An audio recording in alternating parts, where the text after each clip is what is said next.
বাংলা ভাষা ও সাহিত্যে বাংলা ভাষা ও সাহিত্য গবেষণায় অন্যতম প্রধান পণ্ডিত ব্যক্তি ডক্টর মোহাম্মদ এনামুল হক, যাঁর সাহিত্যকর্মের বৈশিষ্ট্য হল সত্যানুসন্ধান ও বস্তুনিষ্ঠ গবেষণা।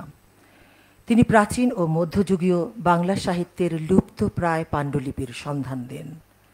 অতীত, বর্তমান ও ভবিষ্যৎ সম্পর্কে চেতনা জাগরণই তাঁর সাহিত্য সাধনার মূল প্রেরণা। সুধীবৃন্দ, আজ সেই বরেণ্য শিক্ষাবিদ ও সাহিত্যিক ডক্টর মোহাম্মদ এনামুল হক স্মরণে বাংলা একাডেমি আয়োজন করেছে সেমিনারের। সম্মানিত উপস্থিতি এবং অনলাইনে যারা আমাদের সঙ্গে যুক্ত রয়েছেন তাদের সকলকে আজকের এই আয়োজনে একাডেমির পক্ষ থেকে জানাই সাদর আমন্ত্রণ। আজকের সেমিনারে প্রবন্ধ উপস্থাপন করবেন রবীন্দ্র সৃজনকলা বিশ্ববিদ্যালয়ের উপাচার্য, বাংলা একাডেমির সম্মানিত ফেলো অধ্যাপক সৈয়দ মোহাম্মদ শাহেদ। আলোচনা করবেন গণবিশ্ববিদ্যালয়ের বাংলা বিভাগের অধ্যাপক মনসুর মুসা। সেমিনারের সভাপ্রধান বাংলা একাডেমির সভাপতি অধ্যাপক আবুল কাশেম ফজলুল হক এবং স্বাগত বক্তব্য দেবেন বাংলা একাডেমির মহাপরিচালক অধ্যাপক মোহাম্মদ আজম। আমি এখন সেমিনারের মান্যবর সভাপ্রধান, প্রবন্ধকার, আলোচক এবং স্বাগত বক্তাকে মঞ্চে এসে আসন গ্রহণের জন্য সবিনয় অনুরোধ জানাচ্ছি।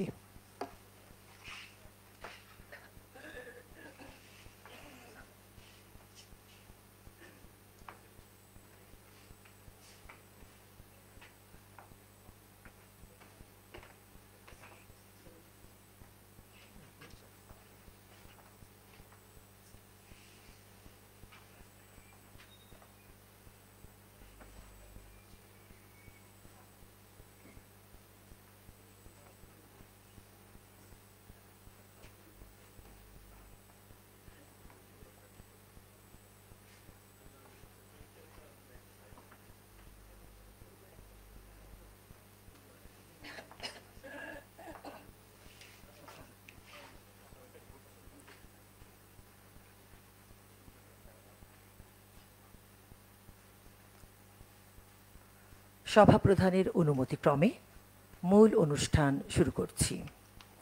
প্রথমেই স্বাগত ভাষণ দেবেন বাংলা একাডেমির মহাপরিচালক অধ্যাপক মোহাম্মদ আজম।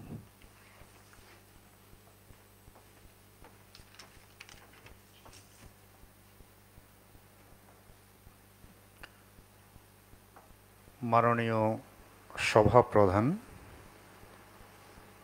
আজকের প্রাবন্ধিক, আলোচক এবং আপনারা যারা সামনে উপবিষ্ট আছেন তাদের সবাইকে মোহাম্মদ এনামুল হক স্মরণে আয়োজিত এই সেমিনারে আমি স্বাগত জানাই। যেমনটি পরিচিতিতে বলা হয়েছে যে মোহাম্মদ এনামুল হক আমাদের প্রণম্য ব্যক্তিদের একজন। যদি পূর্ব বাংলার কথা বলি এবং আরও বিশেষভাবে বাঙালি মুসলমানের কথা বলি, তাহলে মোহাম্মদ এনামুল হক খুবই আগের দিকের, প্রথম দিকের প্রজন্মের একজন হবেন, যিনি নিজেকে ওই স্তরে উন্নীত করতে পেরেছেন, ওই পরিমাণ অবদান রাখতে পেরেছেন যাদেরকে আমাদের নিত্য স্মরণ না করে উপায় থাকে না। মোহাম্মদ এনামুল হক প্রায় 20 শতকের সমান বয়সী। আপনারা হয়তো কেউ কেউ জানেন যে এটা সুধীন্দ্রনাথ দত্তের কবিতার একটা লাইন, কিন্তু যে অর্থে আমরা সাহিত্যের জগতে এই কথাটি ব্যবহার করে থাকি, যে অর্থে সুধীন্দ্রনাথ দত্ত তার কবিতার পংক্তি হিসেবে এটা লিখেছেন, তার সঙ্গে মোহাম্মদ এনামুল হকের মোটেই মিল পাওয়া যাবে না। না পাওয়া যাওয়ার কারণ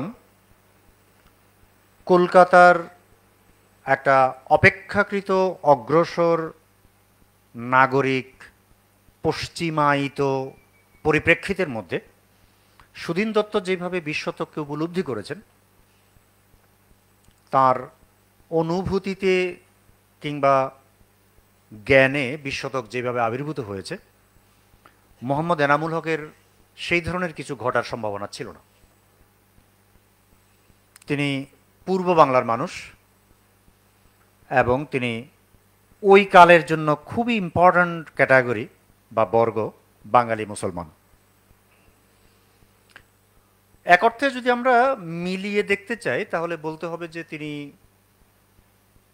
আব্দুল করিম সাহিত্য বিশারদ কিংবা মোহাম্মদ শহীদুল্লাহ একেবারেই প্রথম প্রজন্ম বাঙালি মুসলমানের যাদের মধ্যে পাণ্ডিত্যের বিকাশ ঘটেছে। সৃষ্টিশীল প্রতিভা এর আগেও একটু আটটু পাওয়া যায়, যেমন মীর মোশাররফ হোসেন, কিন্তু যাদেরকে আমরা পণ্ডিত ব্যক্তি বলে থাকি কিংবা গবেষণার কাজ করেছেন এমন বলে থাকি, তাদের মধ্যে আসলে এর আগে খুব একটা কাউকে দেখা যায় না বাঙালি মুসলমানের মধ্যে।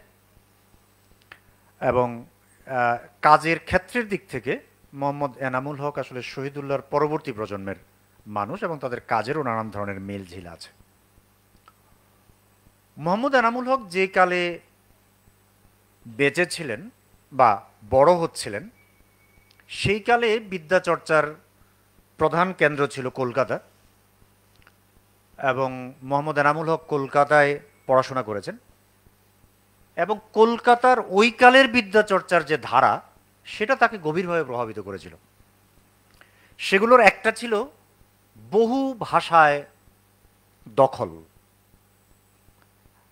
অন্য অনেকেই এই বিষয়ে খুবই বিখ্যাত ছিলেন, না করে উপায় ছিল না, কারণ তখন ভাষাবিজ্ঞানের চর্চা ছিল বেসিক্যালি তুলনামূলক ঐতিহাসিক ভাষাবিজ্ঞান, এবং সেটা চর্চার জন্য অনেকগুলো ভাষায় দখল থাকাটা একটা খুবই প্রাইমারি যোগ্যতা হিসেবে ভাবা হতো। ওই কালের আবহের মধ্যে সেটা ছিল, এবং মোহাম্মদ এনামুল হক খানিকটা ভাগ্যবান যে পারিবারিক সূত্রে তিনি শুরুতেই বেশ কয়েকটা ভাষা শিখতে পেরেছিলেন, এবং তারপরে তিনি বিশ্ববিদ্যালয়ের পড়াশোনার সূত্রে আরও কিছু ভাষা শিখেছেন। এই শিক্ষার মধ্য দিয়ে তিনি ওই কালের পাণ্ডিত্য এবং বিদ্যাচর্চার যে প্রধান ধারা তার মধ্যে ঢুকে পড়তে পেরেছিলেন। এটা খুব কম লোক পেরেছে ওই জেনারেশনের, বিশেষ করে বাঙালি মুসলমানের। তিনি পেরেছেন, তার মধ্যে এই বহু ভাষায় দখল একটা ব্যাপার। কলকাতা বিশ্ববিদ্যালয়ের তিনি একজন কৃতী ছাত্র ছিলেন এবং পরে তিনি সেখানে পিএইচডিও করেছিলেন সুনীতি কুমার চট্টোপাধ্যায়ের অধীনে। ফলে আমরা বুঝতে পারি যে তিনি কোন আবহের মধ্যে তার এই স্বভাবগুলো অর্জন করেছিলেন, গবেষণার ধারা অর্জন করেছিলেন এবং পাণ্ডিত্য অর্জন করেছিলেন। মোহাম্মদ এনামুল হকের ক্ষেত্রে আরেকটা খুব গুরুত্বপূর্ণ ব্যাপার হলো যে তিনি চাটগার লোক। এটা খুব ইম্পর্টেন্ট। এটাও খুব কাকতালীয় নয় যে আমাদের আজকের আলোচক এবং প্রাবন্ধিক দুজনে চাটগার, এটা মোটেই কাকতালীয় নয়। এটা কিন্তু একটা আমার মনে হচ্ছে যে আপনারা ব্যাপারটাকে একটু হাস্যরসাত্মকভাবে নিয়েছেন, কিন্তু এটা খুবই গুরুতর একটা ব্যাপার যে চট্টগ্রামের লোক হওয়াটা বাংলাদেশের এই ক্ষেত্রের যারা গবেষক তাদের সঙ্গে খুব ঘনিষ্ঠভাবে যুক্ত। এই ধারাটা ডেফিনেটলি তৈরি করেছেন পূর্ববর্তী মহাজন আব্দুল করিম সাহিত্য বিশারদ এবং তার ভাইস্তা আহমদ শরীফ, এবং আরও অনেকেই যে একই ধারায় অগ্রসর হতে পেরেছিলেন তার কারণ তাদের বাড়ি ছিল চিটাগং, তার কারণ মধ্যযুগে মুসলমান সাহিত্যিকদের সবচেয়ে গুরুত্বপূর্ণ অংশ আবির্ভূত হয়েছিল চট্টগ্রামে, তার কারণ ওই সাহিত্যিকদের একটা গুরুত্বপূর্ণ অংশ ছিল আরাকানে, তার কারণ ওই সাহিত্যিকরা যে ভাষা ব্যবহার করেছিলেন তা ছিল ওই কালের প্রমিত Bangla. All this things very much important. আমাদের এখানে যে 100 বছরের এই চর্চার পরম্পরা এবং পাণ্ডিত্যের যে ধারাবাহিকতা, এগুলো অত্যন্ত গুরুত্বপূর্ণ। সেই কারণেই আমি বলেছি যে তার বাড়ি যে চিটাগং, এটা খুবই গুরুত্বপূর্ণ একটা ঘটনা। ওই চিটাগং হওয়ার কারণেই 1935 সালে আব্দুল করিম সাহিত্য বিশারদের সঙ্গে যৌথভাবে তার আরকান রাজসভায় বাংলা সাহিত্য বই লিখতে হচ্ছে, লিখেছেন তারা দুজন। এবং ওই কারণেই ভাষা সম্পর্কিত তার কতগুলো ধারণা তৈরি হয়েছে, ওই কারণেই মধ্যযুগের সাহিত্যের প্রতি তার এই প্রবল আগ্রহ তৈরি হয়েছে এবং তিনি এই গুরুত্বপূর্ণ অবদান রেখেছেন। ফলে তার বাড়ি যে চট্টগ্রাম, এটা শুধু রিজিওনাল ব্যাপার নয়, এটা আমাদের এখানকার বাংলা বিভাগীয় পাণ্ডিত্য এবং ডিসিপ্লিনারি চর্চার যে ধারাবাহিকতা সেটার জন্য একটা খুব গুরুত্বপূর্ণ অংশ। মোহাম্মদ এনামুল হক এই পরিপ্রেক্ষিতের মধ্যে, এই ইতিহাসের মধ্যে একজন গবেষক হিসেবে বেড়ে উঠেছিলেন এবং একজন পণ্ডিত হিসেবে বেড়ে উঠেছিলেন। তার কাজগুলোর মধ্যে, যেগুলোর সংখ্যায় অনেক বেশি নয় কিন্তু কাজগুলোর মধ্যে এই ব্যাপারটা খুব গভীরভাবে আছে, পাণ্ডিত্যের ব্যাপার আছে এবং তার গবেষক সত্তা আছে, আর আছে নিষ্ঠা। আমরা যদি ইউসুফ জুলেখার তার যে সম্পাদিত গ্রন্থটি, এটার যদি ইতিহাসে পর্যালোচনা করি, আমরা যদি এটার ভূমিকায় তিনি এক একটি সিদ্ধান্ত নেয়ার ক্ষেত্রে কিভাবে তথ্য উপাত্ত তালাশ করছেন এবং সিদ্ধান্ত গ্রহণের প্রক্রিয়াটি কি সেটা দেখি, আমরা যদি পাঠ নির্ণয়ের ক্ষেত্রে তিনি কোন কোন ব্যাপারকে প্রায়োরিটি দিচ্ছেন সেটা একটু খুঁটিয়ে বিচার করি, এবং শেষ পর্যন্ত আমরা যদি দেখি যে অত্যন্ত কম বয়সে কাজটা শুরু করার পরও তার মৃত্যুর সময় তিনি কাজটি শেষ করে উঠতে পারেননি, তার কারণ বহু ব্যাপারে তার দ্বিধা ছিল। পরবর্তীকালে আহমদ শরীফ সেই ব্যাপারটা শেষ করেছেন তার ভূমিকার সঙ্গে নতুন ভূমিকা যোগ করে। তাহলেই আমরা বুঝতে পারবো যে এই গবেষকের নিষ্ঠা, পাণ্ডিত্য, সিদ্ধান্ত গ্রহণের ক্ষেত্রে যেমনটি উপস্থাপক বলেছিলেন সত্যনিষ্ঠা, এই ব্যাপারগুলো কত গভীর। ইউসুফ জুলেখার এই সম্পাদনার কর্ম, সেটার নিয়ে যতই বিতর্ক থাকুক না কেন, এটা মোহাম্মদ এনামুল হককে খুব নিশ্চিতভাবে চিনিয়ে দেয়। এটাও চিনিয়ে দেয় যে ইউসুফ জুলেখা কখন লেখা হয়েছিল এটা নিয়ে বাংলা সাহিত্যের ইতিহাসের যে সুবিখ্যাত বিতর্ক, যেখানে পূর্ব বাংলার লোকেরা, বিশেষ করে মুসলিম গবেষকরা, কিছুতেই এটাকে 15 শতকের এদিকে আনতে চান না, আর কলকাতার গবেষকরা হরধরে প্রত্যেকে এটাকে 17 শতকে নিয়ে ফেলতে চান। এই যে ঐতিহাসিক ব্যাপারটা, এবং সেখানে মোহাম্মদ এনামুল হক কি কি যুক্তিতে এটাকে 1500 1410-এর দিকে ঠেলছেন ইত্যাদি ব্যাপারও আমাদের জন্য খুবই উপাদেয় হবে বলে আশা করি। মোহাম্মদ এনামুল হকের পাণ্ডিত্যের ছাপ আছে তার ব্যাকরণ বইতে। তখনকার বড় পণ্ডিতরা ব্যাকরণ লিখেছেন এবং প্রত্যেকটিতে তাদের ব্যক্তিত্ব, নিজ নিজ ব্যক্তিত্ব মুদ্রিত আছে। মোহাম্মদ এনামুল হকের ব্যাকরণ বইতে তাই আছে।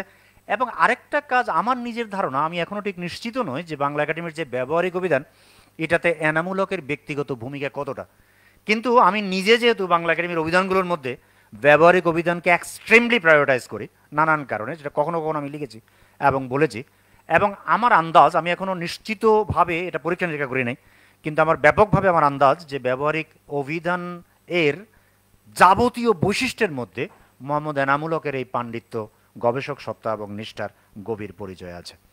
সিদ্ধান্তের ক্ষেত্রে তার ব্যক্তিত্বের পরিচয় পাই আমরা মধ্যযুগ সম্পর্কে তার সিদ্ধান্তে। বাংলা মধ্যযুগকে আমাদের এখানকার যে মডার্নাইজেশন প্রসেস, ওয়েস্টার্নাইজেশন প্রসেস এবং কলোনাইজেশন প্রসেস, এগুলো মিলে দেখার যে একটা ব্যাপ্তি, পদ্ধতি এবং জ্ঞান তত্ত্ব গড়ে উঠেছিল, সেগুলোকে দুমড়ে মুচড়ে দিয়ে ব্যক্তিত্ববান মোহাম্মদ এনামুল হক তার চমৎকার রচনা পরিসরে সিদ্ধান্ত নিয়েছেন যে মধ্যযুগ আসলে খুবই আলোকিত, আলোকময়, এবং তিনি তার পক্ষে ব্যাপক পরিমাণে যুক্তি এবং তথ্য উপাত্ত সরবরাহ করেছেন। এটা চারপাশের প্রচণ্ডতর মতগুলোর বিপরীতে তার মতের ব্যক্তিত্বের প্রমাণ দেয়।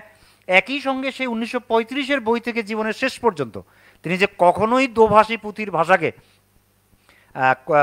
মানেননি, বাংলা ভাষা হিসাবে স্বীকার করেননি, আব্দুল করিম সাহিত্য বিশারদের মধ্যে তিনিও অনবরত এটাকে ডিনাউন্স করে গেছেন, সেটাও সিদ্ধান্তর সঠিকতা ব্যাঠিকতা যাই হোক, সেটাও তার আসলে একটা অটল ব্যক্তিত্বের পরিচয় বহন করে।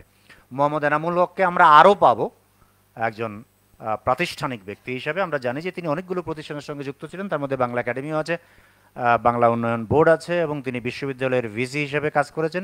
বিশ্ববিদ্যালয়ের ভিসি হিসেবে তার সাফল্য মাপার মতো অভিজ্ঞতা আমার নেই, কিন্তু বাকি দুটো প্রতিষ্ঠানের ক্ষেত্রে একদম প্রথম দিকে বা প্রথমে তার এখানে প্রধান হিসেবে কাজ করা, এই প্রতিষ্ঠানগুলোর যে মেজাজ, মর্জি কিংবা পরবর্তীকালীন খ্যাতি, এগুলোর বেশ খানিকটা উৎস ছিল।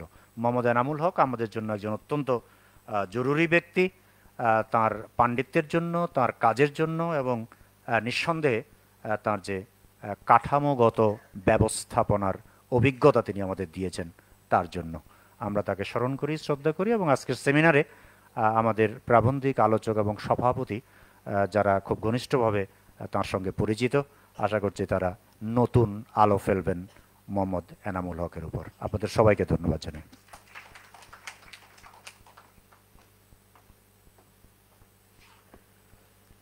এবার প্রবন্ধ উপস্থাপনের জন্য রবীন্দ্র সৃজনকলা বিশ্ববিদ্যালয়ের উপাচার্য অধ্যাপক সৈয়দ মোহাম্মদ শাহিদকে বিনীত অনুরোধ করছি।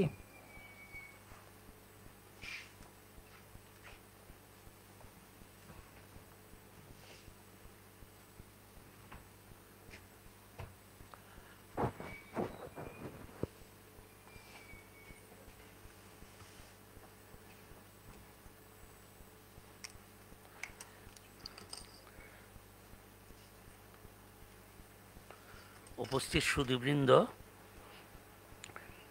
আজকে আমার জন্য একটা খুব আনন্দের দিন। এই জন্য না যে আমি একটা বক্তৃতা দেওয়ার সুযোগ পেয়েছি, আমার জন্য বাড়তি আনন্দ হচ্ছে বাংলা একাডেমিতে আসলে আমার একটা আনন্দ থাকেই, পুরনো সহকর্মীদের দেখতে পাই। আমরা যে চারজন পাশাপাশি বসেছি, চারজনের ভিতর দুজন আমার শিক্ষক ছিলেন, একজন আমার ছাত্র। মুসা স্যার অনেক আগে বাংলা একাডেমির মহাপরিচালক ছিলেন, আমিও কিছুদিন যুক্ত ছিলাম, এবং আজকে যাকে নিয়ে আমরা আলোচনা করেছি তিনি বাংলা একাডেমির তখন পরিচালক বলা হতো, বাংলা একাডেমির প্রথম প্রধান। আর অধ্যাপক আজম উল্লেখ করেছে যে মোহাম্মদ এনামুল হকের বাড়ি, মুসা স্যারের বাড়ি এবং আমার বাড়ি তিনটেই চট্টগ্রামে। আমি মোহাম্মদ এনামুল হকের একদম শেষ দিকের ছাত্র ছিলাম। তিনি যখন এই বাংলা উন্নয়ন বোর্ড, তার আগে বাংলা একাডেমি, নানা বিশ্ববিদ্যালয়ের বিভাগীয় প্রধান, অধ্যক্ষ এগুলি হয়ে ঢাকা বিশ্ববিদ্যালয়ে ফেরত আসলেন, তখন আমরা ভর্তি হতে গিয়েছি। এনামুল হক স্যার ভর্তি পরীক্ষা আমাদের ভাইবা নিয়েছিলেন, এবং আমার বৃহস্পতি সন্ধি বিচ্ছেদে দেরি হওয়াতে তিনি আমাকে বসতে দিতে অস্বীকার করেছিলেন যে তুমি দাঁড়িয়ে আর দুই একটা সন্ধি বলো, তারপরে দেখা যাবে যে তোমাকে ভর্তি করা যাবে কি না।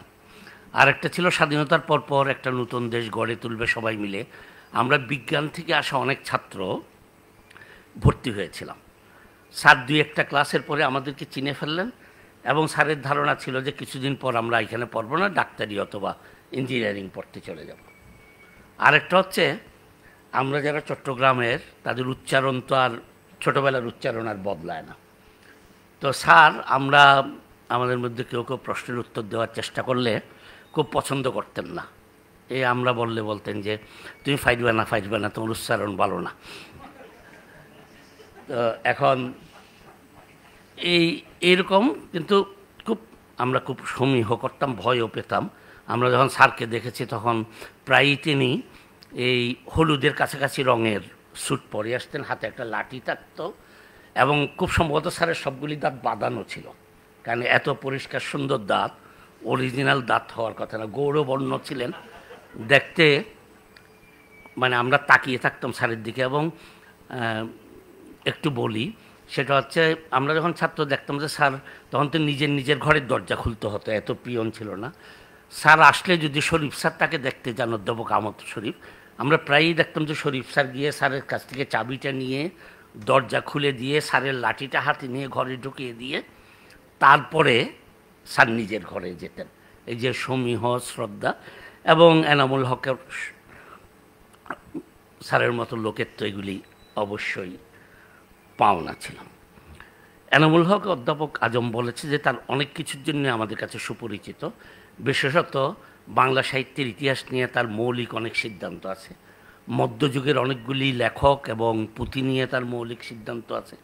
তার সঙ্গে সঙ্গে ওই সময়ে যারা ভাষাতত্ত্বের চর্চা করতেন, দুটো ধারা হয়ে গেছিলো অনেকটা। মুসা স্যার অবশ্য আমার চেয়ে আরও ভালো বলতে পারেন, একটা হচ্ছে সুনীতি কুমারের মতের যারা অনুসরণ করেন, আর একটা হচ্ছে মোহাম্মদ শহীদুল্লাহর মতের যারা অনুসরণ করেন।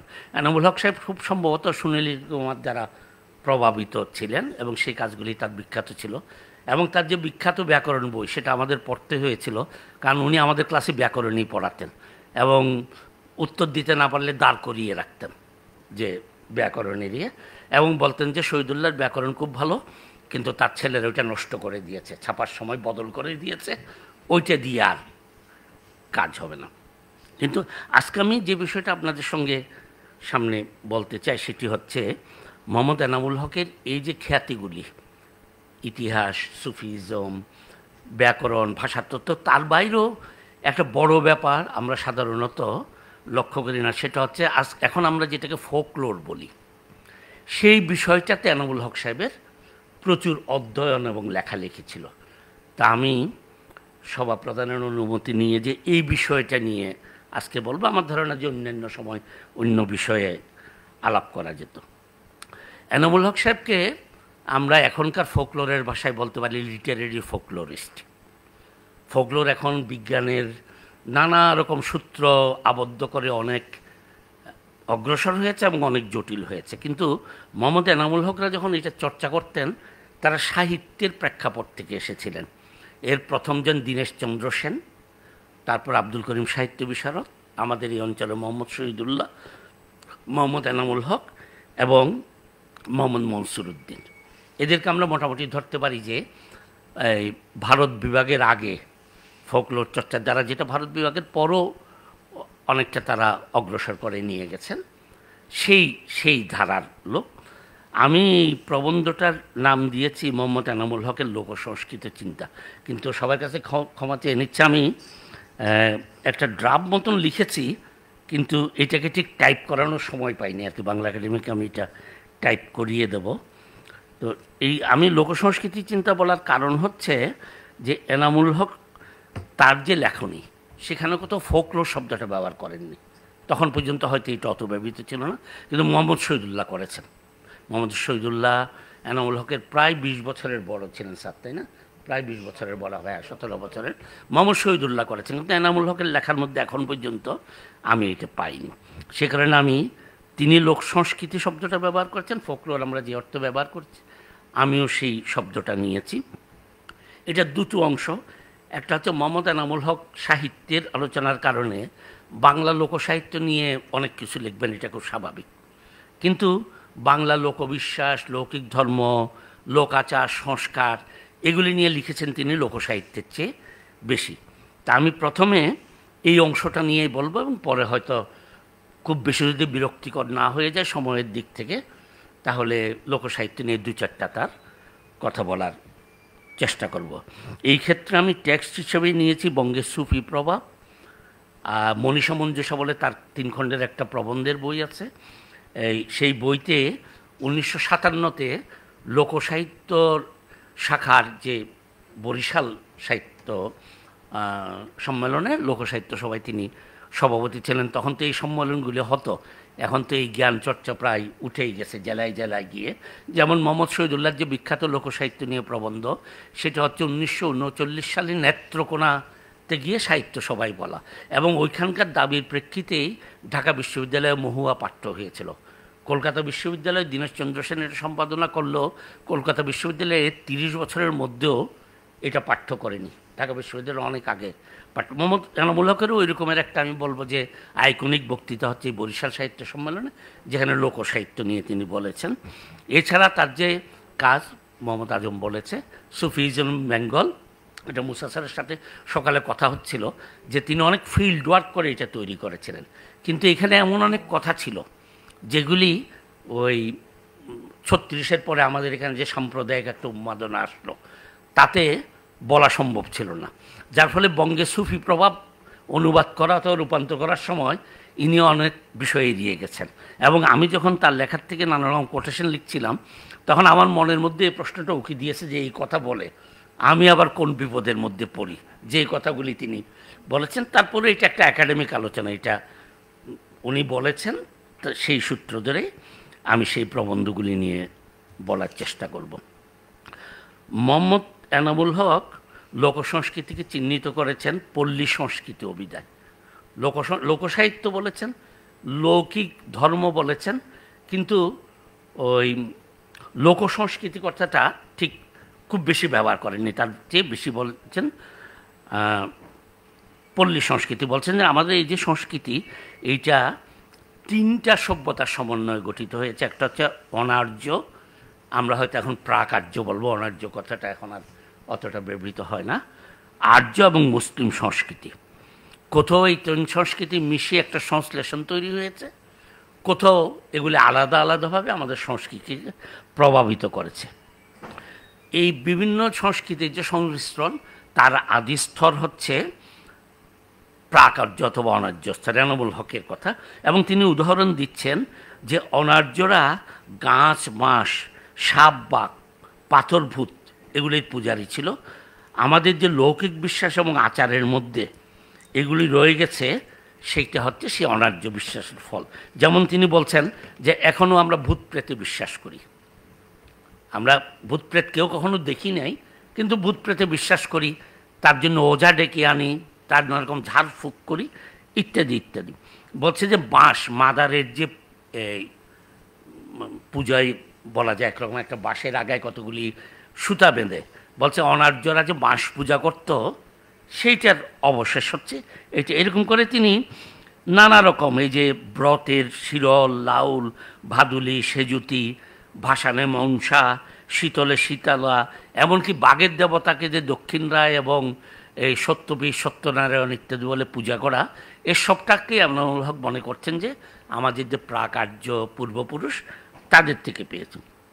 তারপর বলছেন তিনি যে এখানে আস্তে আস্তে আর্য প্রভাব পড়েছে এবং আমরা দেখছি যে শিব লোকসংস্কৃতিতে একটা বড় আইকন হিসাবে আস্তে আস্তে উপস্থিত হচ্ছেন। তাকে কেন্দ্র করে নানা রকমের সাহিত্য রচিত হচ্ছে, নানা আচর হচ্ছে, ইত্যাদি ইত্যাদি। এরপর বলছেন যে এখানে মুসলমান সভ্যতাটা কিন্তু এনামুল হক খুব মানে ক্রিটিক্যালি কী বলা যায় উপস্থাপন করছেন। বলছেন যে এরা হচ্ছে গোত্রে আর্য, অর্থাৎ ইরান হয়ে যদি অধিকাংশ মুসলমান এখানে এসেছে ধরে নিই, তাদেরকে তিনি বলছেন গোত্রে আর্য। আর ভাষায় হচ্ছে তুর্কি ফার্সি আর ফার্সি। এরা এই ধারার মুসলমানরা এখানে এসে লোকজীবনে তাদের অনেক প্রভাব ফেলেছে। এর মধ্যে সবচেয়ে বেশি প্রভাব তিনি দেখেছেন সুফিজমের মধ্যে, এবং সুফিজম প্রভাবিত যে ব্যাপারগুলি যেগুলিকে এখন আমাদের এই ফোকলোর চর্চায় ফোক রিলিজিয়ান, এটা তো ফোকলোরের চর্চা করেন এরকম অনেকেই আছেন এখানে, যে এটা তো খুব গুরুত্বপূর্ণ এখন একটা জায়গা যে ফোক রিলিজিয়ান। এবং সেখানে তিনি যে শব্দটি ব্যবহার করেছেন আমি জানি না যে এখন এগুলির চর্চা কতটা আমরা করতে পারবো। বলছেন লৌকিক ইসলাম, একটা বলছেন শাস্ত্রীয় ইসলাম, যেটা ঠিক আছে আমি নামাজ পড়ছি, রোজা রাখছি, হজ করছি, জাকাত করছি, এইগুলি নিয়ে কোনো সমস্যা না, কিন্তু তার বাইরে যে আমি ধর্মের নামে নানা রকম আচার পালন করছি, এইটা শাস্ত্রীয় ইসলামের মধ্যে নেই, এটা লোকজীবন থেকে এসেছে। এবং বলছে যে ভারতবর্ষের পারিপার্শ্বিকতার মধ্যে পড়ে, বিশেষত এখানকার যে পুরনো হিন্দু বৌদ্ধ সংস্কৃতি সেটার মধ্যে পড়ে বাংলাদেশে ইসলামের এই শাস্ত্রীয় রূপ থেকে বেরিয়ে এসে এই ধারাটা হয়েছে। এবং বলছেন যে বাংলায় ভাব মিশ্রণের ফলে, অথবা আমরা যদি সংশ্লেষণ বলি, বিশেষত দুটো ভাবের কথা উনি বলছেন, একটা হচ্ছে গৌরীয় বৈষ্ণব আর একটা হচ্ছে সুফি।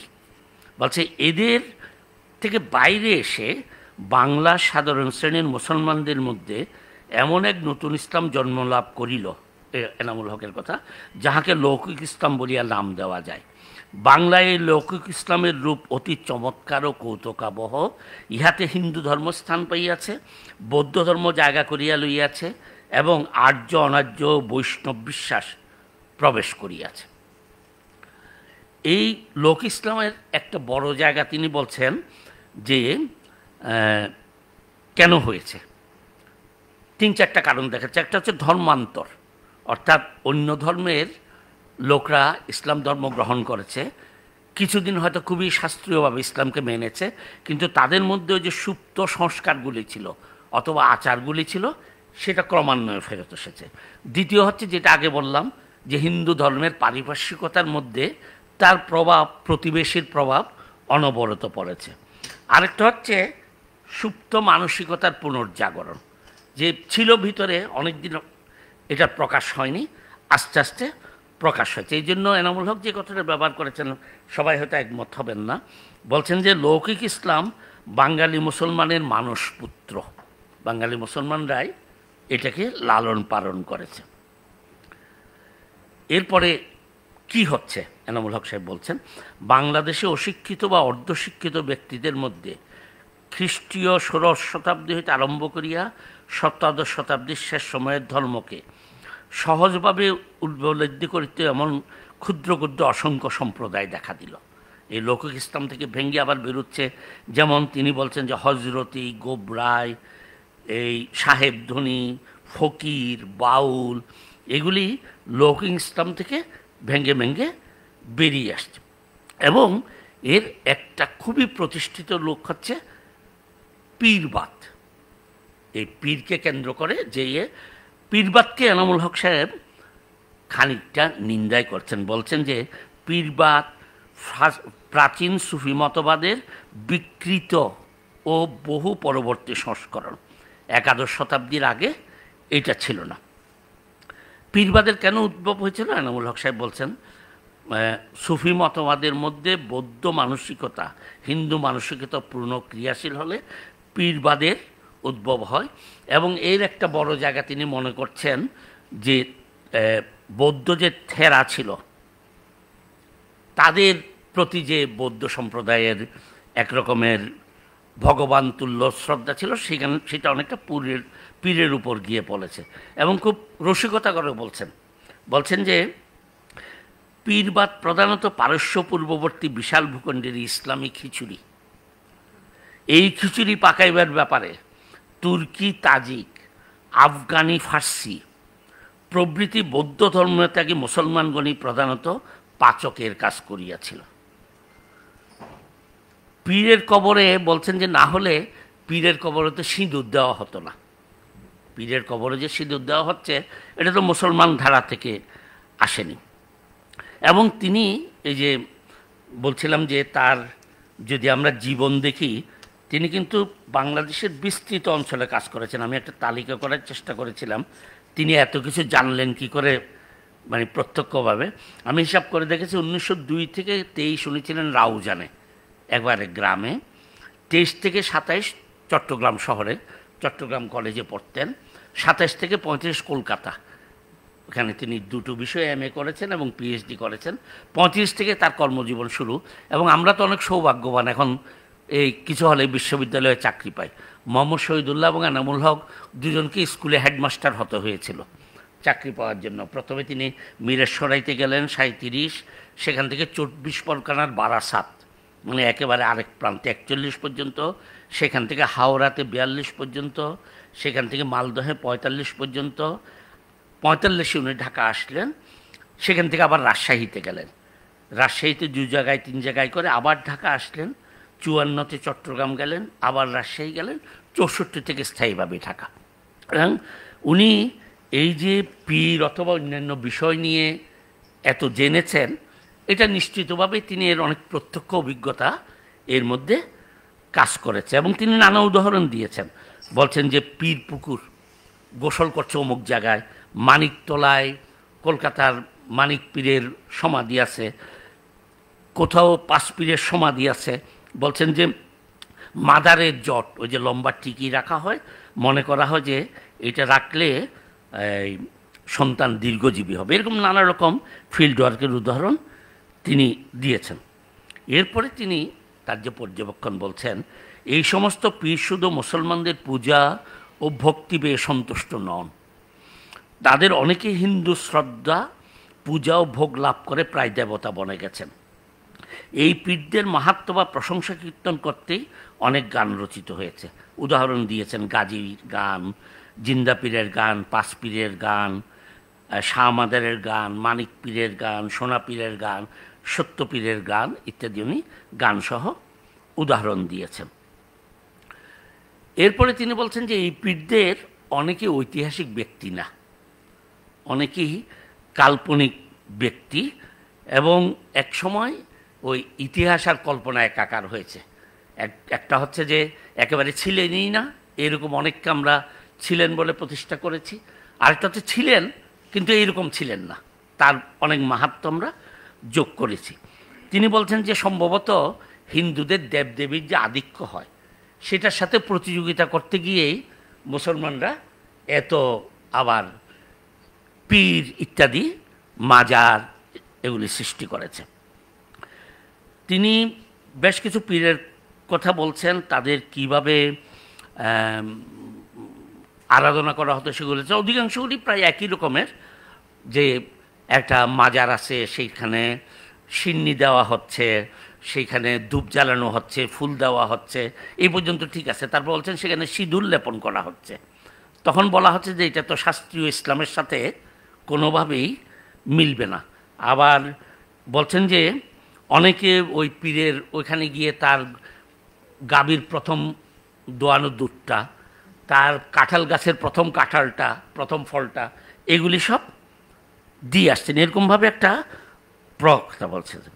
যেমন সত্যপীরের কথা বলছেন যে হিন্দু মুসলমান নির্বিশেষে সত্যপীর অথবা সত্যনারায়ণ যেভাবে বলি কি, উনি একটা বর্ণনা দিচ্ছেন।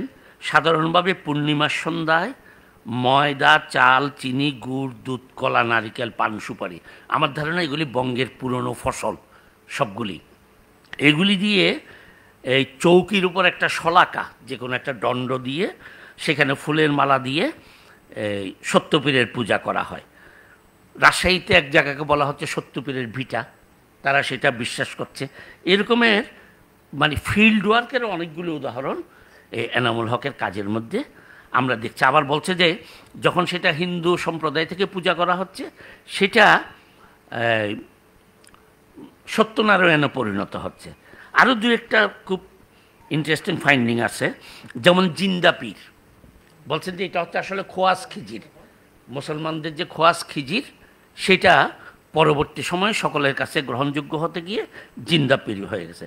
পাঁচ পীরের কথাও তিনি বিস্তৃতভাবে বলছেন যে এরকম একটা লোহার শলাকা, তার মাথায় এরকম 5টা আঙ্গুলগুলি আবার সবুজ কাপড় দিয়ে একটা করে বেঁধে রাখা হতো। এই নিয়ে এনামুল হক সাহেব সুফিজম বেঙ্গলে বেশ বড় একটা অংশ লিখেছেন, 5 পীর নিয়েও প্রবন্ধ লিখেছেন যে কোথার থেকে আসলো। কারণ পারস্য আরবে পাঞ্জাতুনের একটা ব্যাপার আছে, 5 জন পবিত্র মানুষ, রসুল থেকে শুরু করে হাসান হোসেন পর্যন্ত, সেটার সাথে কতটা কিন্তু তিনি বলছেন যে এইটা যেভাবে করা হচ্ছে, আঙ্গুল 5টা পর্যন্ত ঠিক আছে, সবুজ কাপড় বাঁধা পর্যন্ত ঠিক আছে, কিন্তু সেখানে যখন প্রতি বুধবারে নতুন মাটি দিয়ে লেপন করা হচ্ছে, অথবা ধূপ দেওয়া জানিয়ে অর্ঘ্য দেওয়া হচ্ছে, অথবা ছাগল অথবা কুক্কুট উৎসর্গ করা হচ্ছে, সিন্নি করা হচ্ছে, এবং সেইটা একরকমের ভোগের মতো পূজার, সেটা হিন্দু মুসলমান নির্বিশেষে সবাই যখন গ্রহণ করছে, তখন এটা আসলে একটা লৌকিক ইসলাম যেটা বলছেন সেটার মধ্যে গিয়ে বলছে। সোনারগাঁওয়ের কাছে 5 পীরের একটা অসমাপ্ত সমাধি আছে, সেটার কথা তিনি উল্লেখ করেছেন এবং বলছেন যে ভক্তরা মনে করে যে ওখানে গেলে দৈব দুর্ঘটনা, মহামারী, ওলা ওঠা, বসন্ত, ম্যালেরিয়া এগুলি আর হবে না। এগুলি আমরা যারা আমাদের চেয়ে বয়স্ক যারা, অথবা আমরা ছোটোবেলায় দেখেছি যে গ্রামে ম্যালেরিয়া অথবা কোনো রকমের মহামারী আসলে চারদিকে খুঁটি গেড়ে গেড়ে ওই ম্যালেরিয়া যাতে ঢুকতে না পারে সেটার জন্য, এমনকি বলছে যে যেই গাভীর দুধ দেয় না সত্যবীরের পূজা করলে সে দুগ্ধবতী হবে, যেই গাছে ফল হয় না সত্যবীরের পূজা করলে সেটা ফলন্ত হবে, এরকমের নানা রকমের। 5 পীর নিয়েও মোহাম্মদ এনামুল হক বলছেন যে 5 পীর আসলে নানা জায়গায় নানা রকম, সব একরকম না। কোথাও শাস্ত্রীয় পীরের সাথে মিলেছে, কোথাও ঐতিহাসিক লোকের সাথে মিলেছে, এমনকি রাজনৈতিক লোকের সাথে অনেক জায়গায় মিলেছে যারা দেশ শাসন করেছেন, যার ফলে 5 পীর কোনো বিশেষ 5 জন না, এইটা একটা ধারণা। আরেকটা মাদার পীরের কথা বলছিলাম আগেই, যে এটাকে অনেক জায়গায় বলে নৈল্যা পীর, চট্টগ্রামও বলে। তার কারণ হচ্ছে নৈল্যা বাঁশ যেটা অথবা নলিয়া বাঁশ যেটা, এই পীরের সাধনায় অন্য বাঁশ দিয়ে ওই পীরের কী বলা যেতে পারে প্রতিমা বানালে হবে না, এটা ওই নৈল্যা বাঁশ অথবা নলিয়া বাঁশ হতে হবে। এই জায়গায় অনেক জায়গায় তারা নৈল্যা পীর বলছে। আবার এটাও বলছেন যে স্থান বিশেষে এই এক এক জায়গায় এক এক রকম পীরের হয়েছে। এরপরে এনামুল হকের যে বিষয়টি আমি উপস্থাপন করব সেটা হচ্ছে মন্ত্রতন্ত্র। মন্ত্রতন্ত্র বলছে যে গুপ্ত জ্ঞানের অন্তর্গত, গুরু পরম্পরায় প্রাপ্ত, এটা ম্যাজিক সবখানেই আছে, সব রকম ধর্ম সব রকম সভ্যতার মধ্যেই আছে। তিনি একটা তালিকার মতো করেছেন, ঝাড়ফুঁক, মারণ, উচ্চাটন, বশীকরণ, এগুলি হচ্ছে জাদুর নানা প্রক্রিয়া, এবং কবচ, মাদুলি, তাবিজ, এগুলি হচ্ছে তার এক এক রকম অভিব্যক্তি। বলছে যে আমাদের এখানে খুব আধুনিক মানুষও যখন বিপদে পড়ে বাইরে বলে না, গোপনে এইসব তাবিজ, এই তন্ত্রমন্ত্র এগুলি নিজের ঘরের মধ্যে ব্যবহার করে অপ্রকাশ্যে। বলছেন যে এগুলি হচ্ছে তান্ত্রিক বিশ্বাস থেকে এসেছে, এবং উনি একটা শব্দ ব্যবহার করেছেন অভিচার, অবিচার না, অভিচার। এইটাতে তিনি ব্যাখ্যা করছেন, বলছেন যে এসব তন্ত্রমন্ত্র মানুষের উপকারের জন্য যতটা ব্যবহার করা হয়, মানুষের অনিষ্ট সাধনের জন্য তার চেয়ে বেশি ব্যবহার করা হয়। এটাকে উনি বলছেন অবিচার, এবং বলছেন যে এইসব তন্ত্রমন্ত্রের কাগজে যা লেখা হয় তার মধ্যে পুরাণও আছে, কোরআনও আছে, দুইটা দিয়েই এগুলি করা হচ্ছে। এবং এসব মন্ত্র ব্যবহারে, এই তন্ত্র মন্ত্র ব্যবহারে হিন্দু, মুসলিম, বৌদ্ধ, খ্রিস্টানদের কথা বলেননি, এর কোনো ভেদাভেদ নেই। তারপর ওঝার কথা বলেছেন, যে আমাদের এখানে গ্রাম দেশে কিছুদিন আগে পর্যন্ত উনি তো এই প্রবন্ধ লেখছেন 1930-এর দশকে, সুফিজম ইন বেঙ্গলে। তখন তো নিশ্চয়ই আরও ঘোরতরভাবে ছিল ওঝা। বলছেন যে ওঝা শব্দটা আসছে সংস্কৃত উপাধ্যায় থেকে, অর্থাৎ পুরনো আর্য সভ্যতার সঙ্গে এর একটা মিল ছিল। এবং দেখা যাচ্ছে যে কোনো একটা মন্ত্রে, যেমন সাপর মন্ত্রে কামাখ্যা কামরূপের কথা বলেছে, আরেকটা বাঘের মন্ত্রে মা ফাতেমার কথা বলছে। অর্থাৎ এটা সব সম্প্রদায়ের মধ্যেই কোনো না কোনোভাবে ব্যবহার হচ্ছে। এবং প্রধানত সাপের ভয়, বাঘের ভয়, ভূতের কল্পিত ভয়, জিনের ভয়, চোর তাড়ানো, চুরি করা জিনিস ফেরত আনা, এরকমের বিচিত্র সব ব্যাপারে এগুলির ব্যবহার দেখা যায়। বঙ্গে এই যে সুফি প্রভাব, তন্ত্রমন্ত্রের পরে সুফি প্রভাবে তিনি বলছেন যে এইটা বাউলদের মধ্যে সবচেয়ে বেশি এসেছে। এবং এনামুল হক সাহেব এই কথা যখন বলছেন, এখন তো প্রায় 100 বছর আগে, তখন তো বাউল নিয়ে এখন যত গবেষণা হচ্ছে, যত কিছু আমরা জানি, তত জানা ছিল না। বাউল শব্দ আমরা তো এখন অনেকেই বলছি যে বজ্রকুল অথবা বাজুল থেকে এসেছে। এনামুল হক কিন্তু তার যে শব্দের তালিকা দিয়েছেন বাউল শব্দের ব্যুৎপত্তি, তাতে বজ্রকুল অথবা বাজুলকে উনি গ্রহণ করেন। উনি একটা বলছেন এটা আউল শব্দ থেকে আসতে পারে। বলছেন আউল শব্দের পৌনপুনিক অপভ্রংশ, রিকারিং ডেভিয়েশন, এটা মুসা স্যার ভালো বলতে পারবেন আমার চেয়ে, যে রিকারিং ডেভিয়েশনে এই আউল শব্দ থেকে বাউল হয়েছে। আবার বলছেন যে এটা সংস্কৃত আকুল শব্দের সাথে সম্পর্ক আছে। আবার মুসলমানদের সাথে যদি এটাকে সম্পর্ক করতে করতে বলছে আউলিয়া থেকেও আউল হতে পারে। আরেকটা বলছেন সংস্কৃত বায়ু অথবা বাংলায় বাই, আমরা যে বলি যে মাথা গরম হয়ে গেছে, বায়ু চড়া, বাই, বাউ, বলছে যে ওই বায়ু অর্থাৎ শ্বাস প্রশ্বাসের, এটা তো তন্ত্রের মধ্যে আছে, সেইখান দিয়ে যে আত্মিক সত্য অর্জন করা, সেখান থেকেও বাউল আসতে পারে। আরেকটা হচ্ছে প্রাকৃত শব্দ বাউর, সেখান থেকে আসতে পারে। বলছে যে উত্তর ভারতে যারা এই বিশৃঙ্খল জীবনযাপন করে তাদেরকে বাউর বলা হয়, অর্থাৎ এলোমেলো, পাগল, বিশৃঙ্খল। আর বাতুল, এটা একেবারে সংস্কৃত শব্দ, বাতুল থেকে এই বলছেন যে প্রাকৃত ব্যাকরণে, এটাও স্যার বলতে পারবেন আমার চেয়ে, প্রাকৃত ব্যাকরণে 2 স্বরবর্ণের মধ্যবর্তী ব্যঞ্জনবর্ণ লুপ্ত হয়ে এই বাতুল থেকে বাউল হয়েছে। তিনি কিন্তু ওই বললাম যে বজ্রকুল অথবা বাজুল, এইটার উল্লেখই করেননি তার লেখায়। এখন বাউল সম্প্রদায়ের উদ্ভব সম্পর্কে তিনি বলছেন এটা 4টা প্রভাবের ফল। একটা হচ্ছে বৈষ্ণব প্রভাব, একটা হচ্ছে ইসলামী সুফি প্রভাব, একটা হচ্ছে তান্ত্রিক প্রভাব, আরেকটা হচ্ছে তন্ত্রের বাইরে যে বৌদ্ধর চিন্তাভাবনা তার প্রভাব। এর সমুদয় সংশ্লেষণে বাউল তৈরি হয়েছে। বলছেন যে এই বিষয়ে তার সন্দেহ নেই। আরেকটা বাক্য তিনি বলছেন, বাউল মতের প্রতিষ্ঠা ইসলামের আবছায়ায় বৈষ্ণবীয় প্রভাবে। এটা আবার আরেক জায়গায় গিয়ে বলছেন। বাউল মত এনামুল হক মনে করছেন যে 16 শতকের আগে এরকম পরিচিত ছিল না। তিনি কয়েকজন একদম 16 শতকের বাউলের কথা বলছেন, যেমন হরিগুরু, বনচারী, সেবা কমলিনী, অখিল চাঁদ, এই 4 জনের কথা বলছেন।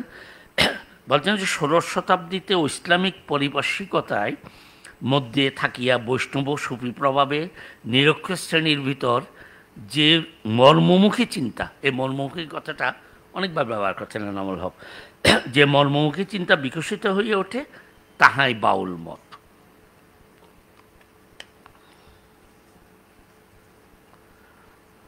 সপ্তদশ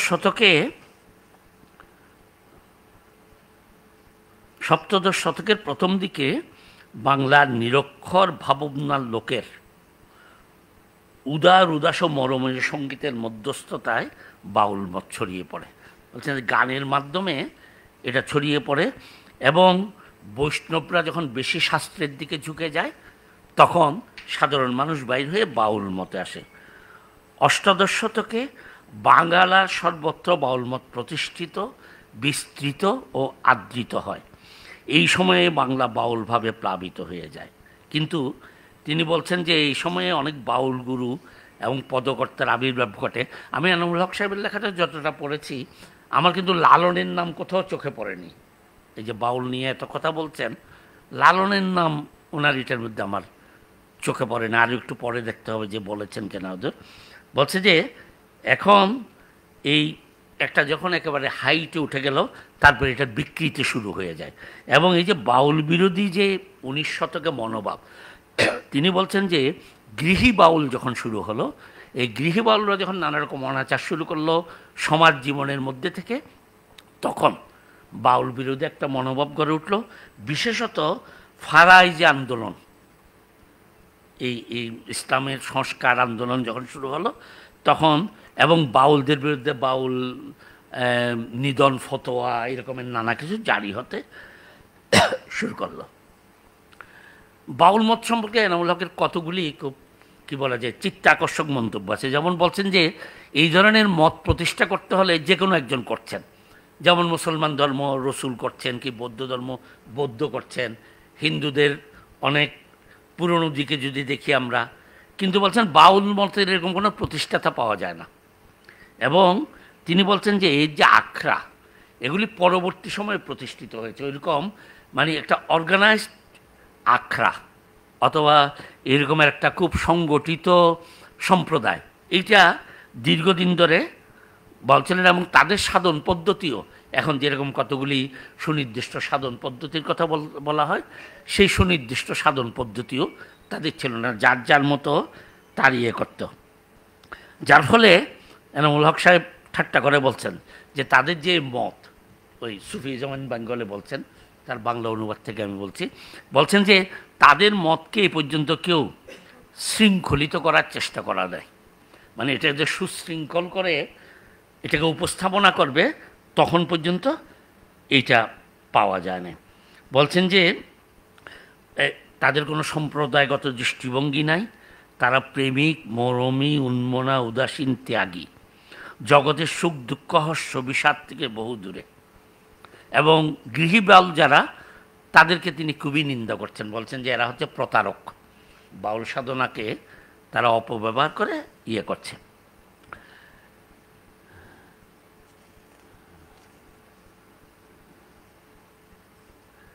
বাউলরা কেন গৃহত্যাগ করছেন? বলছেন যে অতিরিক্ত সুফিদের মতো সংসার অনিত্যতায় অতিরিক্ত জোর দেওয়ার ফলে তারা গৃহ থেকে বেরিয়ে যায়। এবং তিনি উদাহরণ দিচ্ছেন চিস্তিয়া এবং সরোয়ার্দে তরিকা, সেখানেও তাই ঘটেছিল। এবং আরেকটা তিনি বলছেন যে 10 বেরোবার যেমন হাল, এই যে বেহুশ হয়ে যায় সাধনা করতে করতে, বাউলরাও সেরকমের হয়। আরেকটা তিনি বলছেন যে এই আমরা অনেক সময় বাউলদের সাথে বৌদ্ধ ভিক্ষুকদের পোশাকের তুলনা করি। এনামুল হক সাহেব এইটার কী বলা যাবে, এখন প্রতিবাদ করছেন। বলছে বৌদ্ধ ধর্মের যে একটা রংচঙের পোশাক, বাউলদেরটা সেটা না, বরং বাউলদেরটা অনেক পরিমাণে এটা সুফিদের পোশাকের সাথে মিলে। এখন আমরা তো দেখতে পারি যে ইউটিউব ইত্যাদিতে তুরস্কে যে মেভলভি সঙ্গীত, সেটা যে গায়ে ঘুরে ঘুরে এবং তারা যেসব পোশাক পরে, অনেক পরিমাণে এই যে তুরস্কের আমাদের প্রাক্তন একজন রাষ্ট্রদূত এখানে আছেন মাসুদ মান্না, উনি আরও ভালো বলতে পারবেন যে তাদের যে চলাফেরা, সেটা আমার তো মনে হয় যে বাউলদের সাথে অনেক বেশি মিলে। এনামুল হক এখন থেকে 100 বছর আগে এটা লক্ষ্য করছেন। বাউলরা তাদের তাইলে একসাথে থাকছে না, শৃঙ্খলা নাই, প্রতিষ্ঠা নাই, তাহলে তারা মানে তাদেরকে একটা সম্প্রদায় কেন বলছে? এনামুল হক বলছেন তাদের ভিতরকার যোগসূত্র এক, অর্থাৎ আলাদা আলাদাভাবে সাধনা করলেও তাদের যোগসূত্র এক। কী সেটা? মর্মের সন্ধান, বৈরাগ্য, ঔদাস্য, সংসার অনিত্যতা, তত্ত্বের বাণী। এই 5টা বলছেন যে যেভাবেই সাধনা করুক এই 5টা তার মধ্যে আছে। বাউল গান নানা জায়গায় নানাভাবে পরিচিত হয়েছে এবং বলছেন যে এটা অনেকটা প্রকৃতির উপর নির্ভর করে। বলছেন যে যেমন পশ্চিমবঙ্গের শীত এবং গ্রীষ্মকালে অনুর্বর সমতল ক্ষেত্র, উদাস ভাব, তাতে বাউল নামটা ভালো চলছে। হুমায়ুন কবিরও প্রায় একই কথা বলেছিলেন বাংলার কাব্যে। আবার এই উত্তরবঙ্গে যখন এটা আসছে তখন এটা দেহতাত্ত্বিক গান হয়ে যাচ্ছে, কারণ উত্তরবঙ্গে বৌদ্ধতন্ত্রের প্রভাব লোকসমাজের মধ্যে রয়ে গেছে, ধর্মীয়ভাবে না হলেও লোকসমাজের মধ্যে রয়ে গেছে সে উত্তরবঙ্গে একরকম। আবার আমরা যদি পূর্ববঙ্গ, তখন কিন্তু এনামুল হক এটা যখন লিখছেন, এখন যেমন আমরা পূর্ব পশ্চিম ভাগ করছি, তখন তো 3 ভাগ, পশ্চিম, পূর্ব এবং উত্তর, সেই দার্জিলিং পার হয়ে উত্তর দিনাজপুর ইত্যাদি ইত্যাদি, মালদহ। এই পূর্ববঙ্গে কি হয়েছে, অতিরিক্ত মুসলিম প্রভাবের ফলে বিশেষত পূর্ববঙ্গের ঝড় ঝঞ্ঝা ও নদীমাতৃকার পারিপার্শ্বিকতায় পড়িয়া বাউল গানগুলি এই অঞ্চলে মারফতি বা মসজিদে গানে পরিচিত হয়েছে। এটা হয়তো সবাই একমত হবেন না, এটা তার ব্যাখ্যা।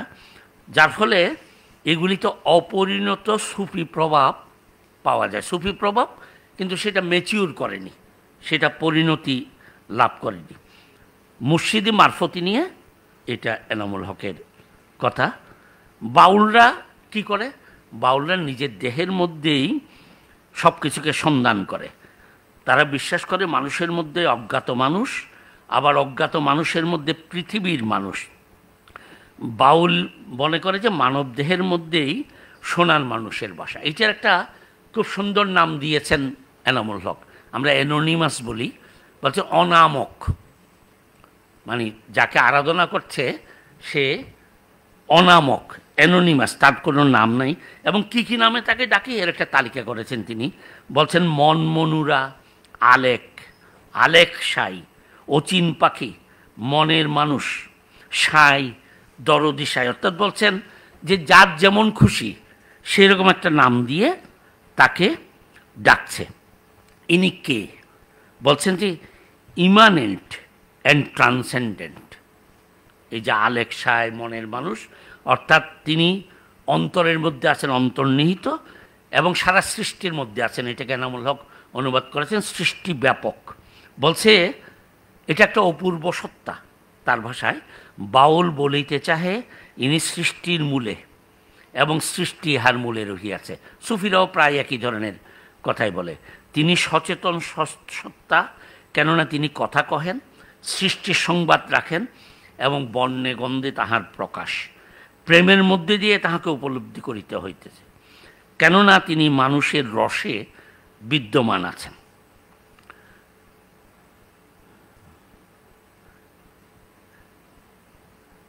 বাউলদের সম্পর্কে আরেকটা মন্তব্য বলে আমি বাউল সম্পর্কে কথাটা শেষ করব। বলছেন যে বাউলরা যে চিন্তাভাবনা করেছে এটা বৈপ্লবিক। সেই সময় বলছেন বাউলেরা অজ্ঞাত মর্মের অনুসন্ধান উপলব্ধি করিতে গিয়া যে পথ অবলম্বন করিয়াছে তাহা বঙ্গীয় চিন্তা জগতে সম্পূর্ণই স্বাধীন পথ। তাহারাই বাংলার ভাব জগতে বাংলার ভাব জগৎকে চিন্তার দাসত্ব হইতে সম্পূর্ণ মুক্ত ও স্বাধীন করিয়া তুলিয়াছিল। তাহারা বাংলা মায়ের স্বাধীন ভাবজীবী সন্তান। আমার মনে হয় যে বাউলের চিন্তাভাবনাকে এই দৃষ্টিতে কেউ দেখেনি। এনামুল হকের আরেকটা জায়গায় আমি আসি, নববর্ষ। নববর্ষ নিয়ে আমাদের সাধারণ একটা ধারণা হচ্ছে যে এটা পারস্য নওরোজ, তার সঙ্গে মোগলদের খাজনা নেওয়া ইত্যাদির থেকে তৈরি হয়েছে। এনামুল হকও বিষয়টি উল্লেখ করেছেন, কিন্তু তিনি একেবারেই উল্টো কথা বলছেন। বলছেন নববর্ষ এদেশের গ্রীষ্মকালীন আর্তব উৎসব ও কৃষ্ণ উৎসব, তারই বিবর্তিত রূপ হচ্ছে নববর্ষ। এর ঐতিহ্য প্রাচীন, এর সঙ্গে কোনো ধর্মের কোনো সংস্রব নেই। তিনি নববর্ষের কয়েকটা অনুষ্ঠানের কথা বলেছেন এটা প্রমাণ করার জন্য। তার মধ্যে একটা হচ্ছে পুন্না, যেদিন খাজনা তোলা হতো। কিন্তু তিনি বলছেন যে এই পুন্নাটা জমিদারি আমলে জমিদারদের খাজনার বিষয়ে পরিণত হলো। আসলে এটা ছিল কৃষিজীবীরা তাদের যখন নতুন করে বৎসর শুরু হবে তখন তাদের যে ধান, সুপারি, মিষ্টা ইত্যাদি দিয়ে একটা অনুষ্ঠানের মতো করতো। নতুন একটা বৎসর শুরু হলো, পুরনো কৃষি বছরের হিসাব করা হবে এবং নতুন কৃষি বছর আরম্ভ হবে, এইটাকে পূর্ণা আদিতে ছিল তাই। আরেকটা হচ্ছে হালখাতা। হালখাতাও তিনি বলছেন যে হালখাতা এখন ব্যবসায়ীদের অনুষ্ঠানে পরিণত হয়েছে, কিন্তু আসলে তা ছিল না। হালখাতা আদিতে কৃষি বিষয়ক অনুষ্ঠান ছিল, যখন বার্টার সিস্টেম অর্থাৎ দ্রব্য বিনিময় করা হতো। এই কৃষক তার সংবৎসরের জন্য যা লাগবে সেটার একটা তালিকা করত, আর কি কি সে বদল করবে যেগুলি তার লাগবে না এটার একটা তালিকা করত। এইটাই ছিল হালখাতা। এবং এটা তিনি বলছেন প্রথমে এটা ওই দড়িতে গিরা দিয়ে দিয়ে হিসাবটা রাখত, তারপরে যখন মাটির ঢেলা পাথরের ঢেলা তৈরি করলো তখন সেটা দিয়ে হিসাবটা রাখত, তারপরে যখন তাল পাতাতে লিখতে শিখলো তখন তাল পাতা এটা টুকে রাখতো, এবং তারপর যখন তুলট কাগজ বের হলো তখন বলছেন চোতা, আমরা নকলকে ছোটোবেলায় বলতাম, ওইটার মধ্যে লিখে রাখতো। বলছে যে হালখাতা এখন যে ব্যবসায়ীদের অনুষ্ঠান, আদিতে সেটা ছিল না। উনি আরও দু একটা উদাহরণ দিচ্ছেন, যেমন নববর্ষের একটা অনুষ্ঠানকে উনি বলছেন আমানি। আমানি হচ্ছে কৃষকরা আগের রাতে চৈত্র সংক্রান্তিতে কিছু ধান চাল এই একটা মটকার মধ্যে রাখবে, ছোট একটা চট্টগ্রামে এখনও প্রচলিত অনেক জায়গায়, এবং তার উপর একটা আম গাছের ডাল ভেঙে ওইটা বুঝিয়ে রাখবে। সকালবেলা কৃষক যখন বৈশাখের প্রথম দিকে ধান খেতে যাবে তখন ওই আম গাছটার পানি ছিটানো হবে তার উপর, এবং ওই এটা খাওয়া হবে। ওই যে চালটা হচ্ছে পুরো প্রস্ফুটিত চাল না, যেটাকে বলা হয় যেটার থেকে আবার ধান থেকে চাল হবে, ওই চালটা। বলছেন যে এইগুলি আসলে পরবর্তী সময়ে আমাদের এখান থেকে উঠে গেছে, এবং যার ফলে নববর্ষের যে মধ্যযুগের আগেও একটা রূপ ছিল সেই রূপটা আমরা হারিয়ে ফেলেছি। সাহিত্য নিয়ে তিনি বেশ কিছু কথা বলেছেন, আমি দু একটি কথা বলে শেষ করার চেষ্টা করব। এর মধ্যে একটা হচ্ছে ওই যে বরিশালের এক সম্মেলনের কথা বলেছেন যে লোকসাহিত্যের জন্ম সমাজের হৃদয়ে, রূপায়ণ লোকের মুখে, লালন পালন মানুষের পবিত্র স্মৃতির মধ্যে। এগুলো এখন ফোকলোরিস্টরা এই ভাষাকে পরিবর্তন করে এই কথাই বলছে। এবং লোকসাহিত্য কেন টিকে থাকছে? কারণ তার পরিবর্তনশীলতা, তার সজীবতা, সময়ের সাথে সাথে ভাষা বদল করে হয়।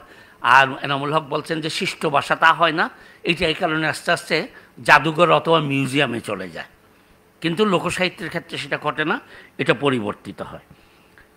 তারপরে শিষ্ট সাহিত্যের তুলনায় লোকসাহিত্যের কতগুলি দুর্বলতার কথাও তিনি বলছেন যে এর শিল্পগুণ কম, এইটা শিষ্ট সাহিত্যের ভব্যতা এবং শালীনতা এইটা এর মধ্যে দেখা যায় না।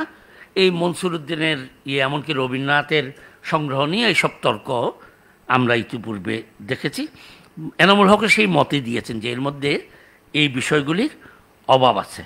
তবে রস বিবেচনায় এটা উপেক্ষণীয় না, এবং তিনি যে শুধু এই আলোচনা করে শেষ করেছেন তা না, বলছে যে এইটা আমাদের সংরক্ষণ করা খুব দরকার। কারণ এটা পল্লী সাহিত্যকে যদি আমাদের ধরে রাখতে হয় পল্লী সংস্কৃতিতে, সেখানে তিনি আরেকটা গুরুত্বপূর্ণ কথা বলছেন যে সেটা পল্লীতে গিয়ে দেখতে হবে।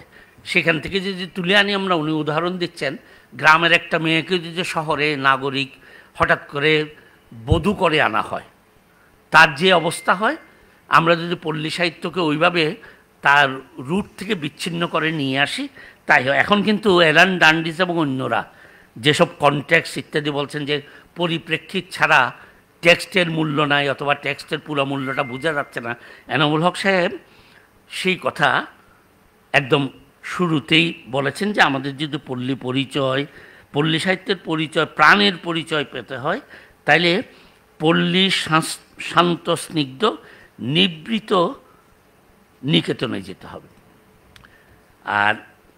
আর দুই একটা কথা, একটা হচ্ছে বাংলা একাডেমিতে এখন লোকসাহিত্যের নানা রকম সংগ্রহ হয়েছে, কিন্তু এনামুল হক সেই যখন পরিচালক হয়ে আসলেন 57 সালে, তখনই যে স্কিম করেছিলেন, তার আগে তার একটা বক্তব্য বলি। আমাদের লোকসাহিত্য উপেক্ষিত ও অনাদৃত, আজ পর্যন্ত জীবন মৃত্যু অবস্থায় বাঁচিয়া রহিয়াছে। পৃথিবীর উন্নত দেশগুলি আজ তাহাদের লোকসাহিত্য উদ্ধারের চেষ্টায় টেপ রেকর্ডিং হইতে আরম্ভ করিয়া আধুনিক পদ্ধতি অবলম্বন করিতেছে। আর কাল বিলম্ব না করিয়া আমাদের লোকসাহিত্য সংগ্রহে নামিয়ে যাওয়া আবশ্যক, নতুবা আমরা অচিরেই দেশের এক সাংস্কৃতিক সম্পদ হারাইব। গ্রামীণ সভ্যতা ধ্বংস ও শহরের সভ্যতার ক্রমিক বিস্তার, এই অবস্থায় লোকসাহিত্যের পুনরুজ্জীবন অসম্ভব। আমাদিগকে ইহার পুনরুদ্ধার করিতে হইবে।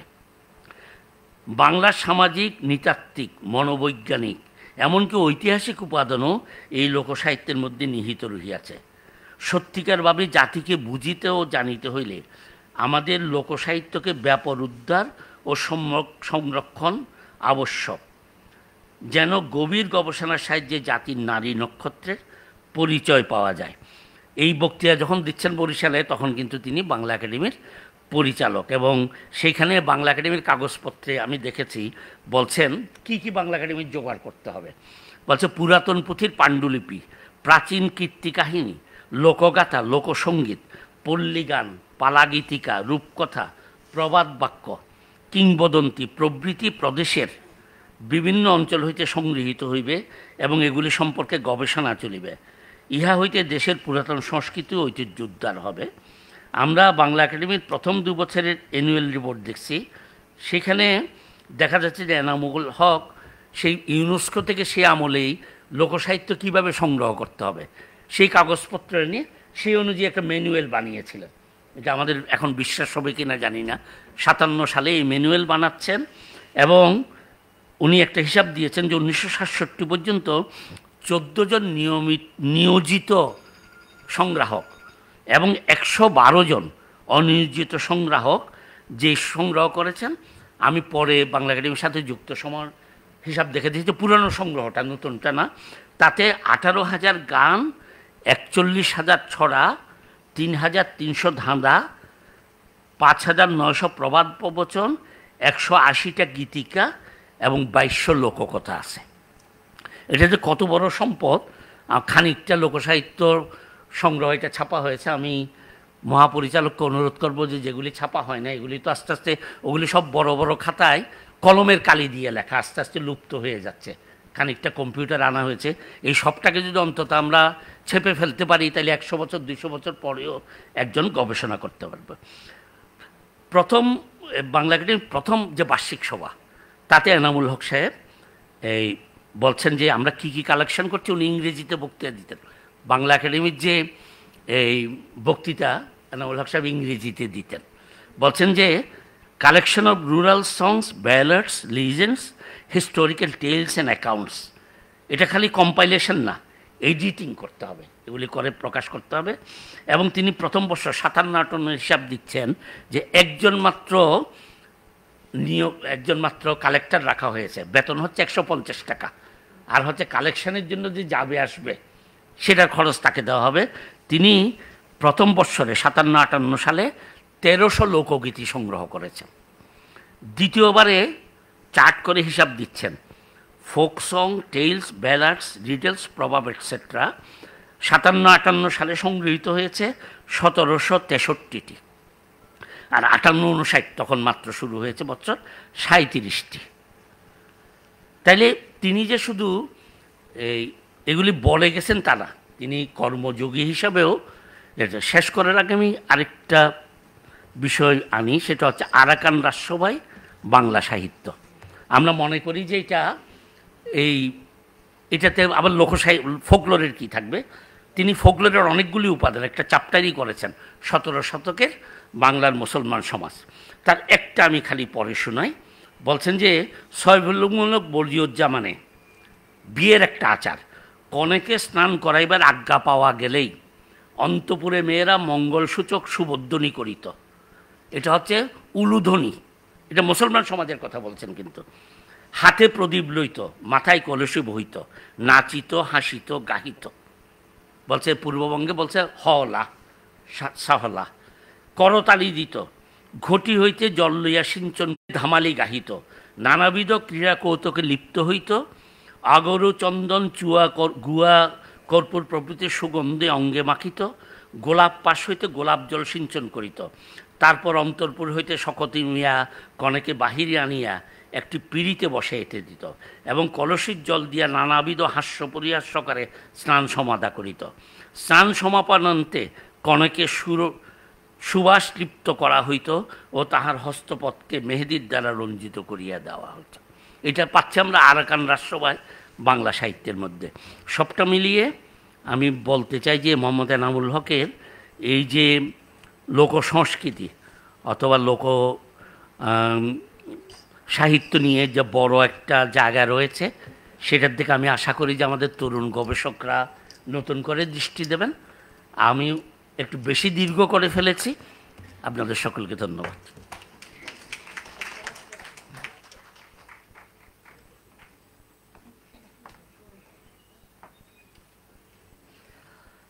সুধীবৃন্দ, প্রবন্ধ উপস্থাপন করলেন অধ্যাপক সৈয়দ মোহাম্মদ শাহেদ। এ পর্যায়ে আলোচনা করবেন গণবিশ্ববিদ্যালয়ের বাংলা বিভাগের অধ্যাপক মনসুর মুসা। আমি অধ্যাপক মনসুর মুসাকে আলোচনা করবার জন্য বিনীত অনুরোধ করছি।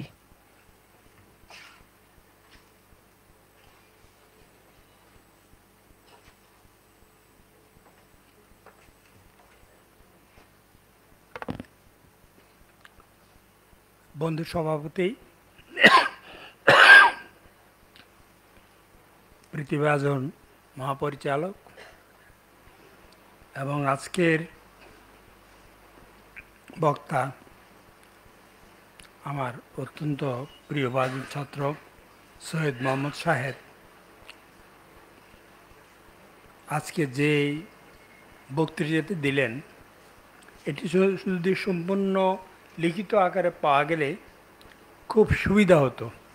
তবে এখনও যে অসুবিধা হবে তা না, এখন হয়তো সেটা সংকলিত হয়ে পরবর্তীকালে পত্রিকায় প্রকাশিত হলে আপনারা সবাই পাবেন।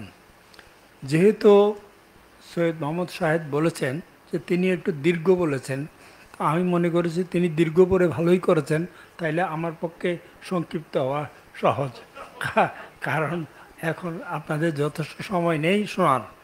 তাছাড়া আমি ভাষা বিজ্ঞানের লোক, আমি জানি বেশি কথা বললে লোকে শোনে না, এই কান দিয়ে ঢুকে আর ওই কান দিয়ে বেরিয়ে যায়, সুতরাং আমি সেটা চাই না।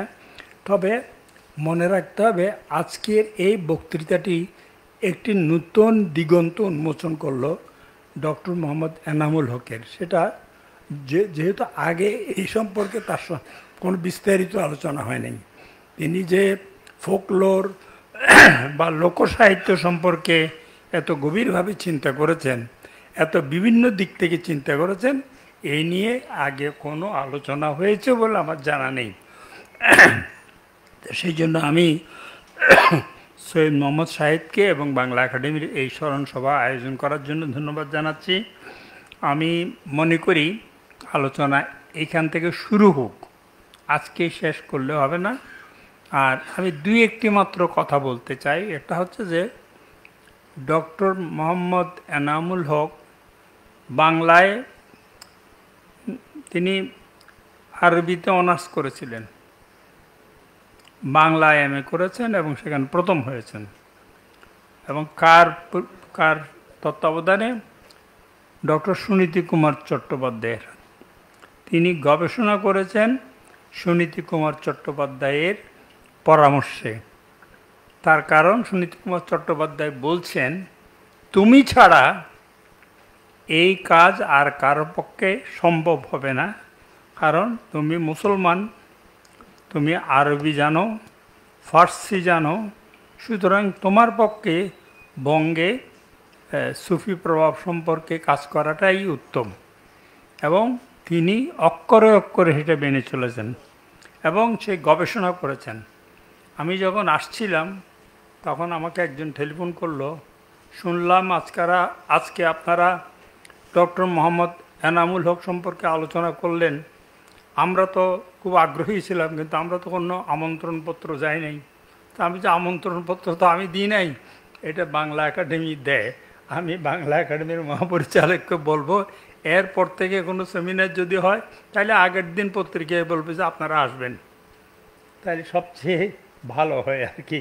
এখন নাইলে ওই অভিযোগ শুনতে হয় যে অ্যাজ ইফ আমি কেন তাদেরকে জানাইনি।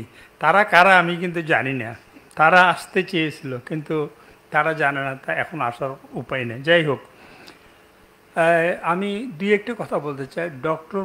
ডক্টর সুনীতি কুমার চট্টোপাধ্যায়ের যে বইটি আপনাদের কাছে সবচেয়ে বেশি পরিচিত সেটা হচ্ছে origin and development of Bengali language.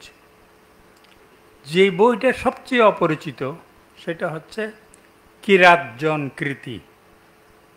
কিরাত জন কৃতি, এই মনে রাখতে হবে।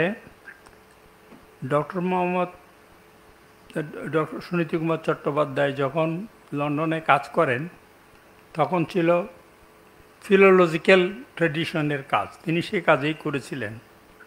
কিন্তু যদিও সেটাই তার মহাগ্রন্থ, সেটাই তার পিএইচডি থিসিস, কিন্তু তিনি তাতে স্বস্তি পাননি। তিনি ডিগ্রি পেয়েছেন কিন্তু শান্তি পাননি।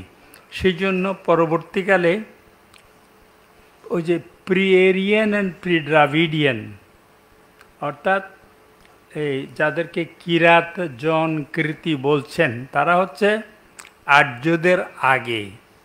আর যারা এই ভূখণ্ডে বিশেষ করে পূর্ব ভারতে যারা যে মানুষগুলো ছিল, যাদের কথা মোহাম্মদ শাহিদ নানাভাবে বলেছেন, এরা বৌদ্ধ বলাও এদেরকে মুশকিল, এদেরকে হিন্দু বলাও মুশকিল। এরা মানুষ ছিল আর কি, তাদের আর কোনো পরিচয় নেই।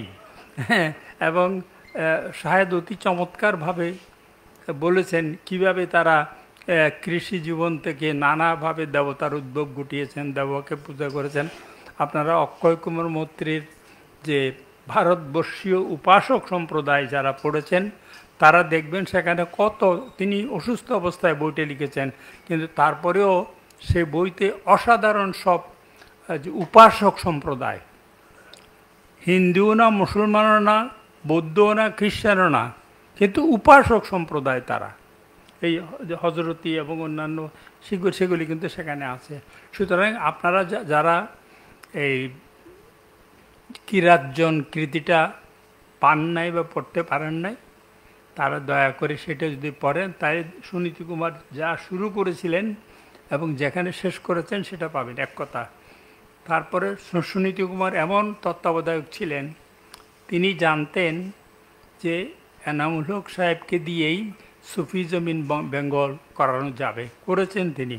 এবং সেই জন্য তাকে পটিয়ায় আব্দুল করিম সাহিত্য বিশারদের কাছে পাঠানো হয় এবং সেখানে তিনি ছিলেন 3 মাস কিংবা 6 মাস। তখন তারা আরাকান রাষ্ট্রসভায় বাংলা সাহিত্য লিখেছেন। এর পরবর্তীকালেও আব্দুল হক চৌধুরী এবং আরও অনেকেই আব্দুল করিম সাহিত্য বিশারদের মানে সেই ধারায় কাজ করেছেন। সেই দীর্ঘ আলোচনা, আমি সেটাতে যেতে চাই না। আমি শুধু শাহেদকে ধন্যবাদ দিতে চাই যে ডক্টর মোহাম্মদ এনামুল হকের একটি জায়গা যেটা প্রায় অনালোকিত ছিল, অন্য জিনিসের মধ্যে কিন্তু হারিয়ে গেছে, যেমন সুফিজম বেঙ্গল বা পূর্ব পাকিস্তানি ইসলাম, এইসব জিনিস তিনি করেছেন। এগুলি রাজনৈতিক পরিবর্তনের নামও পরিবর্তন করতে হয়েছে, কিন্তু সুফিজম ইসলাম তিনি এই 30-এর দশকে করেও ছাপেননি। 74 সালে এসে এশিয়াটিক সোসাইটির থেকে সুফিজম ইন বেঙ্গল ছাপা হয়। তখন আমি জিজ্ঞাসা করলাম, আপনার এই থিসিস কেন আপনি এত দেরিতে প্রকাশ করলেন? বুঝতে পারলে না? আমি যদি তখন এটা ছাপতাম তাইলে তো আমার কল্লা কেটে ফেলতো, কারণ ওখানে যে সমস্ত কথা আছে সেগুলি ওই যে শাস্ত্রীয় ইসলাম, যেটা সেই শাস্ত্রীয় ইসলামের সমর্থন করে না, বরং এই মানুষগুলো এরা কোনো ধর্মে বিলং করে না, কোনো শাস্ত্রীয় ধর্মের প্রতি তাদের আনুগত্য নেই, যেটাকে আমরা সহজভাবে নাম দিতে পারি এক ধরনের মানব ধর্মে তারা বিশ্বাস করত। মানব অন্ধবিশ্বাস বলেন, তাদের মধ্যে কুসংস্কার বলেন, যাই বলেন, মানুষ তো এক ধরনের কুসংস্কারান্য জীব। তো সেই কুসংস্কারের বৃত্তের মধ্যে তারা বড় হয়েছে। তবে সেই জিনিস কিন্তু আমাদেরকে দেখিয়ে দিয়েছে যে বাঙালির স্বরূপটা কী। আমরা আজকে বাঙালি জাতীয়তাবাদের কথা বলি, তো সেই জাতীয়তাবাদের যদি গোড়াটা ধরে টানতে চান, সেখানে দেখবেন যে এটা ইসলামিকও নয়, হিন্দুও নয়, বৌদ্ধ নয়, আরও বহু প্রাগৈতিহাসিক কতগুলি মানুষ এখানে মঙ্গোলিয়ার থেকে তিবেত বার্মান, মঙ্গোলিয়ান, যাদেরকে আমরা অনার্য বলি। অনার্য বলে কোনো জিনিস নেই, আর্য যারা নয় তারাই অনার্য। তো অনার্যতে একরকম না, যেমন সাঁওতালরা, তারপরে হো, শবর, আরও বহু নৃতাত্ত্বিক গোষ্ঠী। এখনও অনেকে বলে যে আপনাদের এখানে 56টি নৃতাত্ত্বিক গোষ্ঠী আছে, কয়েকটি তো মরণাপন্ন। তো যাই হোক, তো আজকের আলোচনার মূল বক্তব্যটা হচ্ছে যে এনামুল হক সাহেব যে দিক নির্দেশনা দিয়েছেন, যে কথা তিনি তখন বলতে পারেননি, বলার সুযোগ ছিল না, পরিবেশ, এখন কিন্তু সেই সুযোগ এসেছে, সেই পরিবেশ এসেছে। এইগুলি যদি আমরা না বলি তাহলে চিন্তার জগতে আমাদের কোনো মুক্তি হবে না। কাজে আমাদের চিন্তার মুক্তির জন্য একাধিকবার চিন্তা করা হয়েছে। আপনারা জানেন যে মুসলিম সাহিত্য সমাজ চিন্তা করেছিলেন যে বুদ্ধির মুক্তি আন্দোলন করে নতুন দিক নির্দেশনা করার জন্য, তারাও এক সময়ে তাদেরকে স্তব্ধ করে দেওয়া হয়েছে। সুতরাং এখানে চিন্তা বিরোধী, মুক্ত চিন্তা বিরোধী একটি মানে জনগোষ্ঠী আছে যারা প্রচলিত জীবন চিন্তা বা কুসংস্কারের বৃত্ত থেকে বেরোতে চায় না। না চাইলে কি করার উপায়? তাদের মধ্যে বিজ্ঞান চেতনার অনুপ্রবেশ ঘটাতে হবে এবং সেখানে পরিবর্তন আনতে হবে। আমি সাহিত্যকে ধন্যবাদ জানাচ্ছি এবং বাংলা একাডেমির মহাপরিচালক এবং সভাপতি মহোদয়কে ধন্যবাদ জানাচ্ছি এই আয়োজন করার জন্য। এই আয়োজনে বেশি লোকের প্রয়োজন নেই আমার মনে হয়, তবে সবাই যেন জানে এই অনুষ্ঠানটা যে হয়েছে। অনেকেই বলছে তারা আসতে পারতো, তারা আসতে চাইতো, কারণ এখনও সমাজে কিছু লোক আছে যারা এনামুল হককে পছন্দ করে। তার পরিবারে তেমন বেশি কিছু কেউ নেই যারা সক্রিয়ভাবে কাজ করতে পারেন। তার ছেলের বউটা ছিল, সব জিনিস সংরক্ষণ করেছিলেন, তিনিও মারা গেছেন। নাতিটা বিদেশে থাকে। সুতরাং এখন এগুলি সামাজিক দায়িত্ব। আমার উপর দায়িত্ব ছিল 5 খণ্ডে ডক্টর মোহাম্মদ এনামুল হকের রচনা সম্পাদনা করার। তো আমি মোটামুটি সেটা করে দিয়েছি 5 খণ্ডে, কিন্তু আমার মনে হয় 5 খণ্ডের বাইরেও আরও অনেক জিনিস রয়ে গেছে যেগুলি গত দীর্ঘ 20-25 বছরের মধ্যে আমরা করতে পারি নাই। তো আমি মহাপরিচালক মহোদয়কে অনুরোধ জানাবো, যদি সম্ভব হয় ওই 5 খণ্ডই অন্তত প্রকাশ্যে আসুক। আমার কাছে কিন্তু একটা খণ্ডও নেই, মানে আমি সম্পাদনা করেছি, আমার কাছে নাই, ওই কাউকে দিয়ে দিয়েছি, চলে গেছে। তো যদি এখন থাকে তাহলে আমাকে যদি একটা দেন, একটা সেট দেন, খুব খুশি হব। আর যদি না হয় তাহলে এই পুরো এনামুল হক রচনাবলীটি যেন একটু স্বল্প দামে লোকের কাছে দেওয়া যায়। এখন তো বিশ্ববিদ্যালয়ের সংখ্যায় 200-250, প্রত্যেকটা বিশ্ববিদ্যালয়ে একটা সেট কিনলেই তো হয়ে যায়, অন্যদের আর কেনারই দরকার নেই। তো আশা করি এই ব্যবস্থাটি মহাপরিচালক সাহেব করবেন, এই বলে আমি আমার বক্তব্য শেষ করছি। ধন্যবাদ।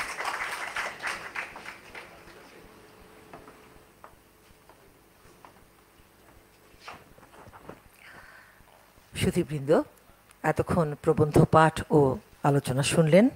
এবার আজকের অনুষ্ঠানের সভাপ্রধান ও বাংলা একাডেমির সভাপতি অধ্যাপক আবুল কাশেম ফজলুল হককে তাঁর ভাষণ প্রদানের জন্য বিনীত অনুরোধ করছি।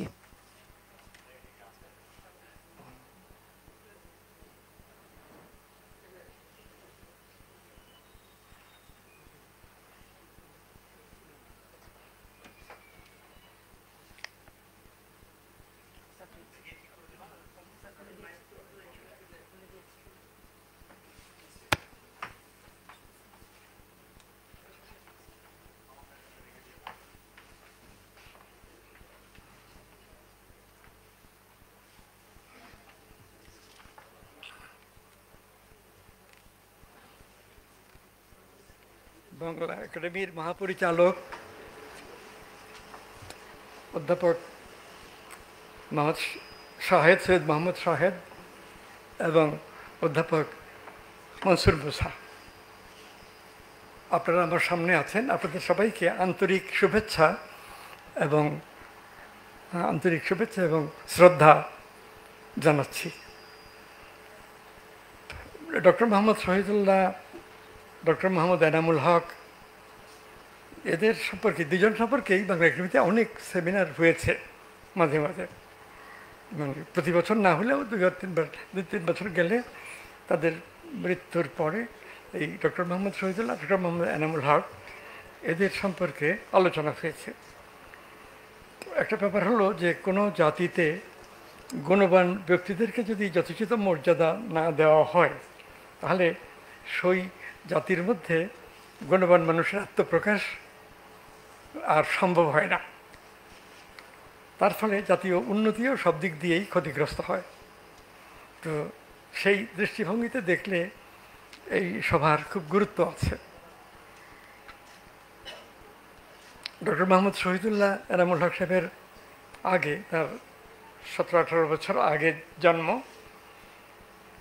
তো ডক্টর মোহাম্মদ শহীদুল্লাহ আমাদের দেশে মুসলিম সম্প্রদায়ের মধ্যে উচ্চশিক্ষা লাভ করেছিলেন এবং পিএইচডি ডিগ্রিও করেছিলেন।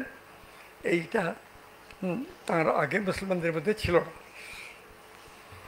এর পরবর্তীকালেও দেখা যায় যে বাংলার মুসলমান কমিউনিটি আর হিন্দু কমিউনিটি দুটার মধ্যে বিস্তর পার্থক্য।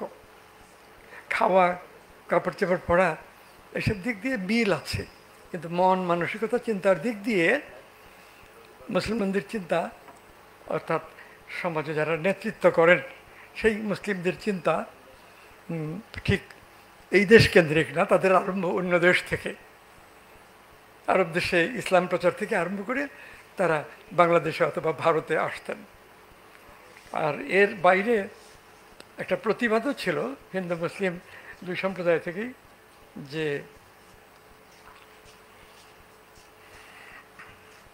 যে বাংলার সব মুসলমান বিদেশ থেকে আসেননি, অল্প কয়েকজনই বাইরে থেকে আসছেন, বিদেশ থেকে আসছেন। বাংলার যারা মুসলমান তারা এই দেশেরই মানুষ ছিলেন। বৌদ্ধ, হিন্দু ধর্মের নানান শাখা প্রশাখা, এইগুলো থেকে যারা অপেক্ষাকৃত দরিদ্র এবং শিক্ষা বঞ্চিত, তারা ইসলাম ধর্ম গ্রহণ করে মুসলমান হয়েছিলেন। আরও অনেক বিষয় আছে। কথাটা আমি এই কারণে বলতে চাইছি যে বাংলার মুসলমানদের মধ্যে ইতিহাসের দিক দিয়ে দেখতে গেলে দেখা যাবে যে প্রায় সব সময় একটা সেন্স অফ ইনফিরিয়রিটি কমপ্লেক্স ছিল, ন্যাশনাল ইনফিরিয়রিটি কমপ্লেক্স, জাতীয় হীনতা বোধ। এই ধারণা প্রচারিতও হয়েছে মাঝে মাঝে যে খুব খারাপ জাতের মানুষ বাঙালি, এখানে কোনো ভালো রাষ্ট্র গঠন করা, জাতি গঠন করা, জ্ঞান বিজ্ঞানের শিক্ষায় উন্নতি সাধন সম্ভব হবে না।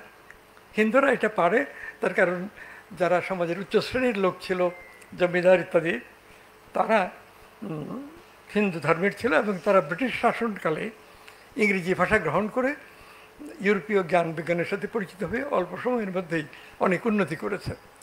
বাঙালি মুসলমানদের মধ্যে যারা উর্দুতে কথা বলেন তারা বরং কিছুটা আমাদেরকে এগিয়ে নিতে পারেন।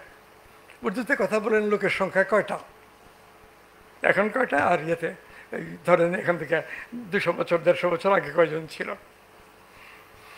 সেখানে দেখা যায় যে মুসলমানদের বিদেশ থেকে আসছেন, আরব থেকে, ইরান থেকে, ইরাক থেকে, আফগানিস্তান থেকে, আরও এই উত্তর দিকে তুর্কিস্তান, এইসব জায়গা থেকে বহু লোক ভারতে আসছিলেন এবং সেই লোকদের একটা বড় অংশ বাংলা প্রদেশেও ছিল। তখন পশ্চিমবাংলা, পূর্ব বাংলা, বিহার, উড়িষ্যা এগুলো একসঙ্গে ছিল। তো এই কথাটা এই কারণেই উল্লেখ করলাম যে আমরা বলে থাকি যে 1000 বছরের ইতিহাসে মুক্তিযুদ্ধই সবচেয়ে বড় ঘটনা এবং সেই মুক্তিযুদ্ধে বিজয়, এইটা আমাদের বীরত্বের পরিচায়ক। বঙ্গবন্ধু চিরকালের বাঙালিদের মধ্যে শ্রেষ্ঠ নেতা। তো এইসব কথা আমরা নানাভাবে বললেও গোটা ইতিহাসটা তলিয়ে দেখি না। আর কি ঘটনা এই জাতির জীবনে ঘটেছে? বড় ঘটনা আমার তো মনে হয়, বড় ঘটনা এই দেশে ইসলাম প্রচারিত হয়েছে এবং মুসলিম সম্প্রদায় ধীরে ধীরে গড়ে উঠেছে। এই যে ইসলাম প্রচারিত হয়েছে, মুসলিম সম্প্রদায় গড়ে উঠেছে, এটাকে তুচ্ছ জ্ঞান করা একেবারেই উচিত নয়। বঙ্কিমচন্দ্র এক লেখায় বলেছেন যে বাংলার অর্ধেকের বেশি লোক মুসলমান, এবং যারা ভারতে ধর্মের আলোচনা করেন, চিন্তা করেন, তাদের মধ্যে মুসলমানদেরকে গুরুত্বের সঙ্গে দেখতে হবে। বাংলার ইতিহাসের এইটাই বড় কথা যে 1/3 আর কি অর্ধেকের বেশি লোক ইসলামে দীক্ষিত হয়েছে এবং ধীরে ধীরে মুসলমান সমাজ গড়ে উঠেছে, এবং যারা ইসলামে দীক্ষিত হয়েছেন তারা এই দেশেরই বৌদ্ধ, হিন্দু ইত্যাদি নানান ধারার ছিলেন। এটা একটা কথা। এনামুল হক যে বঙ্গে সুফি প্রভাব বই লিখেছেন, আসলে এইটাই মানে সবচেয়ে মৌলিক গবেষণা। বাংলায় মুসলমান সম্প্রদায় কিভাবে গড়ে উঠল, কিভাবে এই দেশে মুসলমান হলো মানুষ, এবং মুসলমানদের মধ্যে সেন্স অফ ইউনিটি, ঐক্য কতটা ছিল। মুসলমানদের মধ্যে তো যৌবন আছে, বঙ্কিমচন্দ্রের লেখায়, হেমচন্দ্র বন্দ্যোপাধ্যায়ের লেখায়, এমনকি আরও পেছনে গেলে ভরতচন্দ্রের লেখায়, আরও আগে গেলে পাওয়া যায় যে তারা আক্রমণ করেছেন যৌবনকে। তো যৌবন শব্দটার অর্থ কী? যৌবন শব্দের অর্থ রামায়ণে আছে। শব্দটা অর্থ হলো বিদেশি, অন্য দেশের লোক, আমাদের দেশের লোক না, অন্য দেশের লোক, আমাদের জাতির লোক না, অন্য জাতির লোক, এরকম অর্থ। এখনকার বাজারে প্রচলিত ডিকশনারিগুলোতে পশ্চিমবাংলার, বাংলাদেশের এই কথাটা লেখা হয়নি যে এটা অরিজিনালি সংস্কৃত ভাষায় ছিল, রামায়ণেও আছে। এটা উল্লেখ না করে বলা হয় যে আলেকজান্ডার যখন ভারতে এসেছিলেন তখন আলেকজান্ডারের সঙ্গে কিছু লোক এসেছিলেন যারা গ্রিক ভাষী ছিলেন, এবং তাদের কথাবার্তা থেকে কেউ কেউ কোনো কোনো কথা গ্রহণ করেছেন, মনে রেখেছেন। এই শব্দটা আসছে ওই গ্রিসের, আলেকজান্ডারের দেশের মানে ভাষা থেকে, এই ধরনের। তো এটা দেখতে হবে যে বঙ্কিমচন্দ্র যাদের বিরুদ্ধে কলম ধরেছিলেন তারা কারা? তারা যৌবন। বাংলা ভাষায় কথা বলেন যে মুসলমানরা, তাদের প্রতি আমাদের কোনো মানে ক্ষোভ নেই। একজন হিন্দু, একজন মুসলমানের নাম উল্লেখ করে তাদের প্রতি আমাদের কোনো ক্ষোভ নেই। যারা বিদেশি, বিভাষী, বিজাতি, বিধর্মী আমাদের উপরে রাজত্ব করতে আসছে, সেই বিদেশিদের প্রতি আমাদের ক্ষোভ আছে, দুঃখের কারণ আছে। এই কথাটা মাদুল্লাহ। তো এনামুল হক সাহেবের যে বই হিস্ট্রি অফ সুফিজম ইন কি বেঙ্গল, এইটা এই বিষয়ে মৌলিক গবেষণার গুরুত্বপূর্ণ বই। এর আগে ইংরেজ, জার্মান কেউ কেউ এই বিষয়ে কিছু আলোচনা করেছিলেন, কিন্তু তারা ঠিক সমস্তটা বিষয় ধরা সেটা করেনি। History of Sufism in Bengal এতে গোটা বিষয়টা ধরেছেন। আর এনামুল হক সাহেবের গাইড ছিলেন সুনীতি কুমার চট্টোপাধ্যায়, মনসুর মুসাফরি করেছেন। সুনীতি কুমার চট্টোপাধ্যায় তো ঢাকায় এসেছিলেন 1972 সালে, এবং এনামুল হক সাহেব সেদিন এসেছিলেন ইউনিভার্সিটিতে, এবং তাকে যেভাবে কদমবুসি করে কথাবার্তা বলেছেন সেটাও খুব আন্তরিকতাপূর্ণ দুজনের দিক থেকে, সুনীতি কুমার চট্টোপাধ্যায় এবং তাদের কথা থেকে এটাও বললেন যে এই যে বাংলা সাহিত্যের ইতিহাস আমি দেখেছি কিনা কলকাতা বিশ্ববিদ্যালয়ের প্রফেসর, হ্যাঁ, এই যে কলকাতা বিশ্ববিদ্যালয়ে বাংলা সাহিত্যের ইতিহাস সুকুমার সেন, না? হ্যাঁ, সুকুমার সেন তিনিও খুব বড় পণ্ডিত হিসেবে খ্যাত। কিন্তু এনামুল হক সাহেবের সঙ্গে এই যে আলোচনা দেখলাম তার গাইড সুনীতি কুমার চট্টোপাধ্যায়ের, তাতে এটা স্পষ্ট যে সুনীতি কুমার চট্টোপাধ্যায়কে তারা পছন্দ করেন না। মত পার্থক্য থাকে নানান কারণে, এবং মত পার্থক্য নিয়ে কাজও করতে হয়। মত পার্থক্য মানে শত্রুতা নয়। এইভাবে যেসব জাতি গ্রহণ করে তারা সমালোচনা, আত্মসমালোচনার মধ্য দিয়ে গড়ে উঠতে পারে। যাই হোক, তো এখানে যারা কথা বলেছেন, অধ্যাপক মনসুর মুসা, সৈয়দ মোহাম্মদ সাহেব, মোহাম্মদ আজম, তারা প্রত্যেকেই খুব রিলেভেন্ট, প্রাসঙ্গিক কথা বলেছেন। আরও অনেক কথা বলার সুযোগ আছে, তারা কোনো অতিরিক্ত বলেননি এবং আমার মনে হয় কোনো ভুল তথ্য দেননি। তো আমাদের জাতির মধ্যে ডক্টর মোহাম্মদ শহীদুল্লাহ, ডক্টর এনামুল হক ঢাকা বিশ্ববিদ্যালয়ের প্রফেসর ছিলেন, হেড অফ দি ডিপার্টমেন্ট ছিলেন মোহাম্মদ আব্দুল হাই, এদের অনেকটুকু কন্ট্রিবিউশন আছে আমাদের জাতীয় উন্নতিতে, বিশেষ করে জনমন মানে গড়ে তোলার ক্ষেত্রে। এই জন্য এই ব্যক্তিদেরকে অত্যন্ত স্মরণীয় ব্যক্তি হিসেবে আমাদের গণ্য করা উচিত। অনুষ্ঠান না করতে পারলেও নানা অনুষ্ঠানে এই প্রসঙ্গ আসলে সেখানে এদের নাম উল্লেখ করা উচিত হবে। বিজ্ঞানী আমাদের ডক্টর মোহাম্মদ এনামুল হক, কাজী মোতাহার হোসেন, এদের নামও বিজ্ঞানী হিসেবে উল্লেখ করা যায়। আরও বড় বৈজ্ঞানিক ছিলেন ওই সত্যেন্দ্রনাথ বসু, ঢাকা বিশ্ববিদ্যালয়ের ফিজিক্সের প্রফেসর ছিলেন। তারপরে প্রফুল্লচন্দ্র রায় এবং নোবেল পুরস্কার পেয়েছিলেন একজন জগদীশচন্দ্র বসু। আমরা যদি এদিক দিয়ে দেখি তাহলে বাংলার মুসলমান হিন্দু, হিন্দু মুসলমান, তাদের মধ্যে অসাধারণ জ্ঞানী এবং গোটা পৃথিবীতে প্রভাব বিস্তার করেছেন তাদের চিন্তা দিয়ে, এরকম মনীষী অনেকে পাওয়া যায়। বেশিরভাগ হিন্দু ধর্মাবলম্বী, কিন্তু মুসলমান একেবারে নেই এটা বলা যাবে না। মুসলমানরাও সেই চেষ্টা করেছে, তাদের উঠতে একটু বেশি সময় লেগেছে। এর কারণটাও ইতিহাসের দিক থেকে দেখতে হবে। ইসলাম প্রচারের ইতিহাস ঠিক সেইভাবে তো লেখা হয়নি। সেখানে দেখতে গেলে দেখা যাবে যে যারা হিন্দু সমাজের বর্ণ বৈষম্যতে পীড়িত, ব্রাহ্মণ ছাড়া বাকি সবাই তো পীড়িত বাঙালি সমাজে, এই যে লোকেরা বঞ্চিত, পীড়িত, অবহেলিত, অবজ্ঞাত, সেই মানুষেরা মুক্তি চেয়েছে এই অবস্থা থেকে। এবং ইসলাম সেই মুক্তির কথা বলেছে যে মানুষে মানুষের ভেদাভেদ নেই ইত্যাদি। এই যে ইসলামের সাম্য বিষয়ে কথা, এইগুলো অ্যাপিল করেছে মানুষের মনে ইসলাম প্রচারের ক্ষেত্রে। তো এইসব কথা এনামুল হক সাহেবের ওই বঙ্গে সুফি প্রভাব বাংলায়ও একটা বই আছে, আর তার যে history of Sufism in Bengal এই বইতেও আছে। আমি মনে করি সুফিজম ইন বেঙ্গল এই বইটা বাংলায় অনুবাদ করা দরকার। আমাদের ইতিহাসের খুব গুরুত্বপূর্ণ একটা ঘটনা এই ইসলাম প্রচার, কীভাবে ইসলাম প্রচারিত হলো, এই ইসলামের প্রভাব হিন্দু সমাজে কীরকম, এবং যে মুসলমানরা ধর্মান্তরিত হয়ে গিয়েছেন তাদের ধীরে ধীরে ধাপে ধাপে অগ্রগতি কীরকম হয়েছে বা বিমুক্তি কাদের কতটা ছিল, এগুলি এটা করলে একটা ভালো কাজ হবে। আর এখানে এনামুল হক সাহেবের যে পরিচয় দিয়েছেন তারা তিনজনই আমি মনে করি প্রত্যেকটা কথা ঠিক এবং যথার্থ সংক্ষেপে বলতে পেরেছেন। তো এনামুল হক সাহেব ব্যক্তিগতভাবে একটা ব্যাপারে খুব উত্তেজিত ছিলেন এবং ইরিটেটেড, সেটা হলো বাংলা বানান সংস্কারের ঘোর বিরোধী। ক্যালকাটা বিশ্ববিদ্যালয়কে কে অধিকার দিয়েছিল বাংলা ভাষার বানান সংস্কারের? এইসব কথা আমাদের সাথে আড্ডা করতে গিয়ে মানে আড্ডার আসরে বসলে ওইভাবে কথা বলতেন, কে অধিকার দিয়েছে বাংলা ভাষা সংস্কার বাংলা একাডেমিকে, এরকম কথা বলতেন। আর ডক্টর মোহাম্মদ শহীদুল্লাহ একেবারে বিপরীত ছিলেন।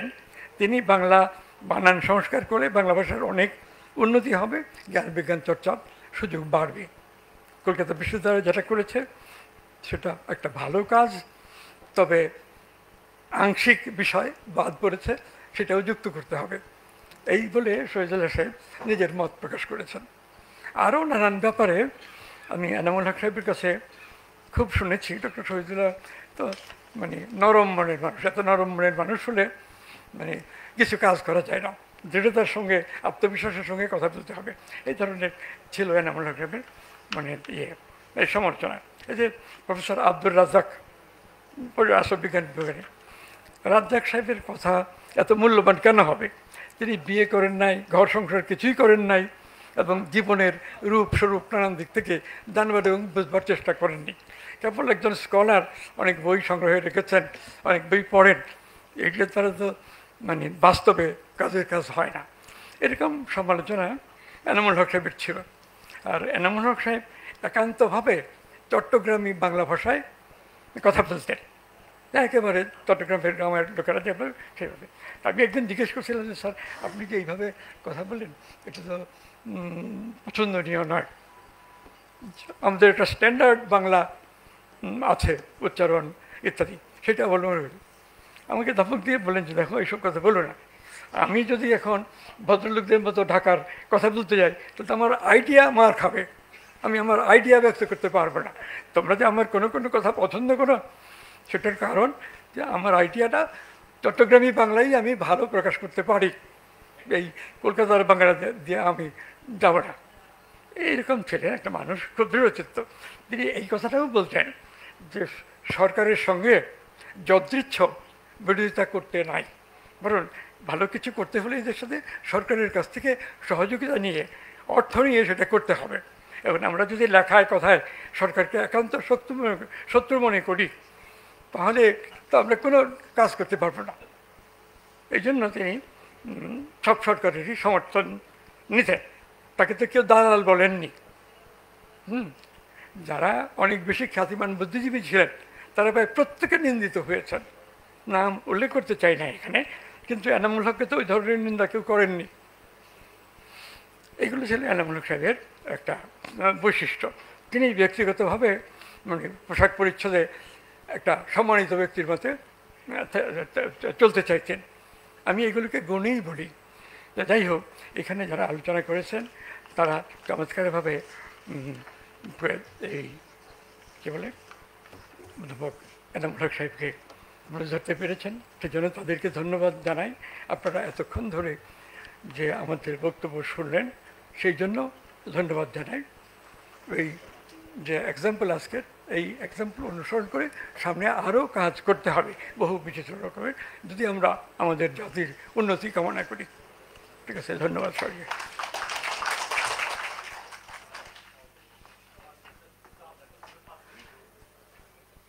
সুধীবৃন্দ, সভাপতি মহোদয়ের বক্তব্যের মধ্য দিয়ে শেষ হল আজকের সেমিনারের সকল আয়োজন। সেমিনারের শ্রদ্ধেয় প্রবন্ধকার, আলোচক ও সভাপ্রধানের প্রতি কৃতজ্ঞতা জ্ঞাপন করছি এবং সম্মানিত উপস্থিতি আপনাদেরও ধন্যবাদ জানাচ্ছি।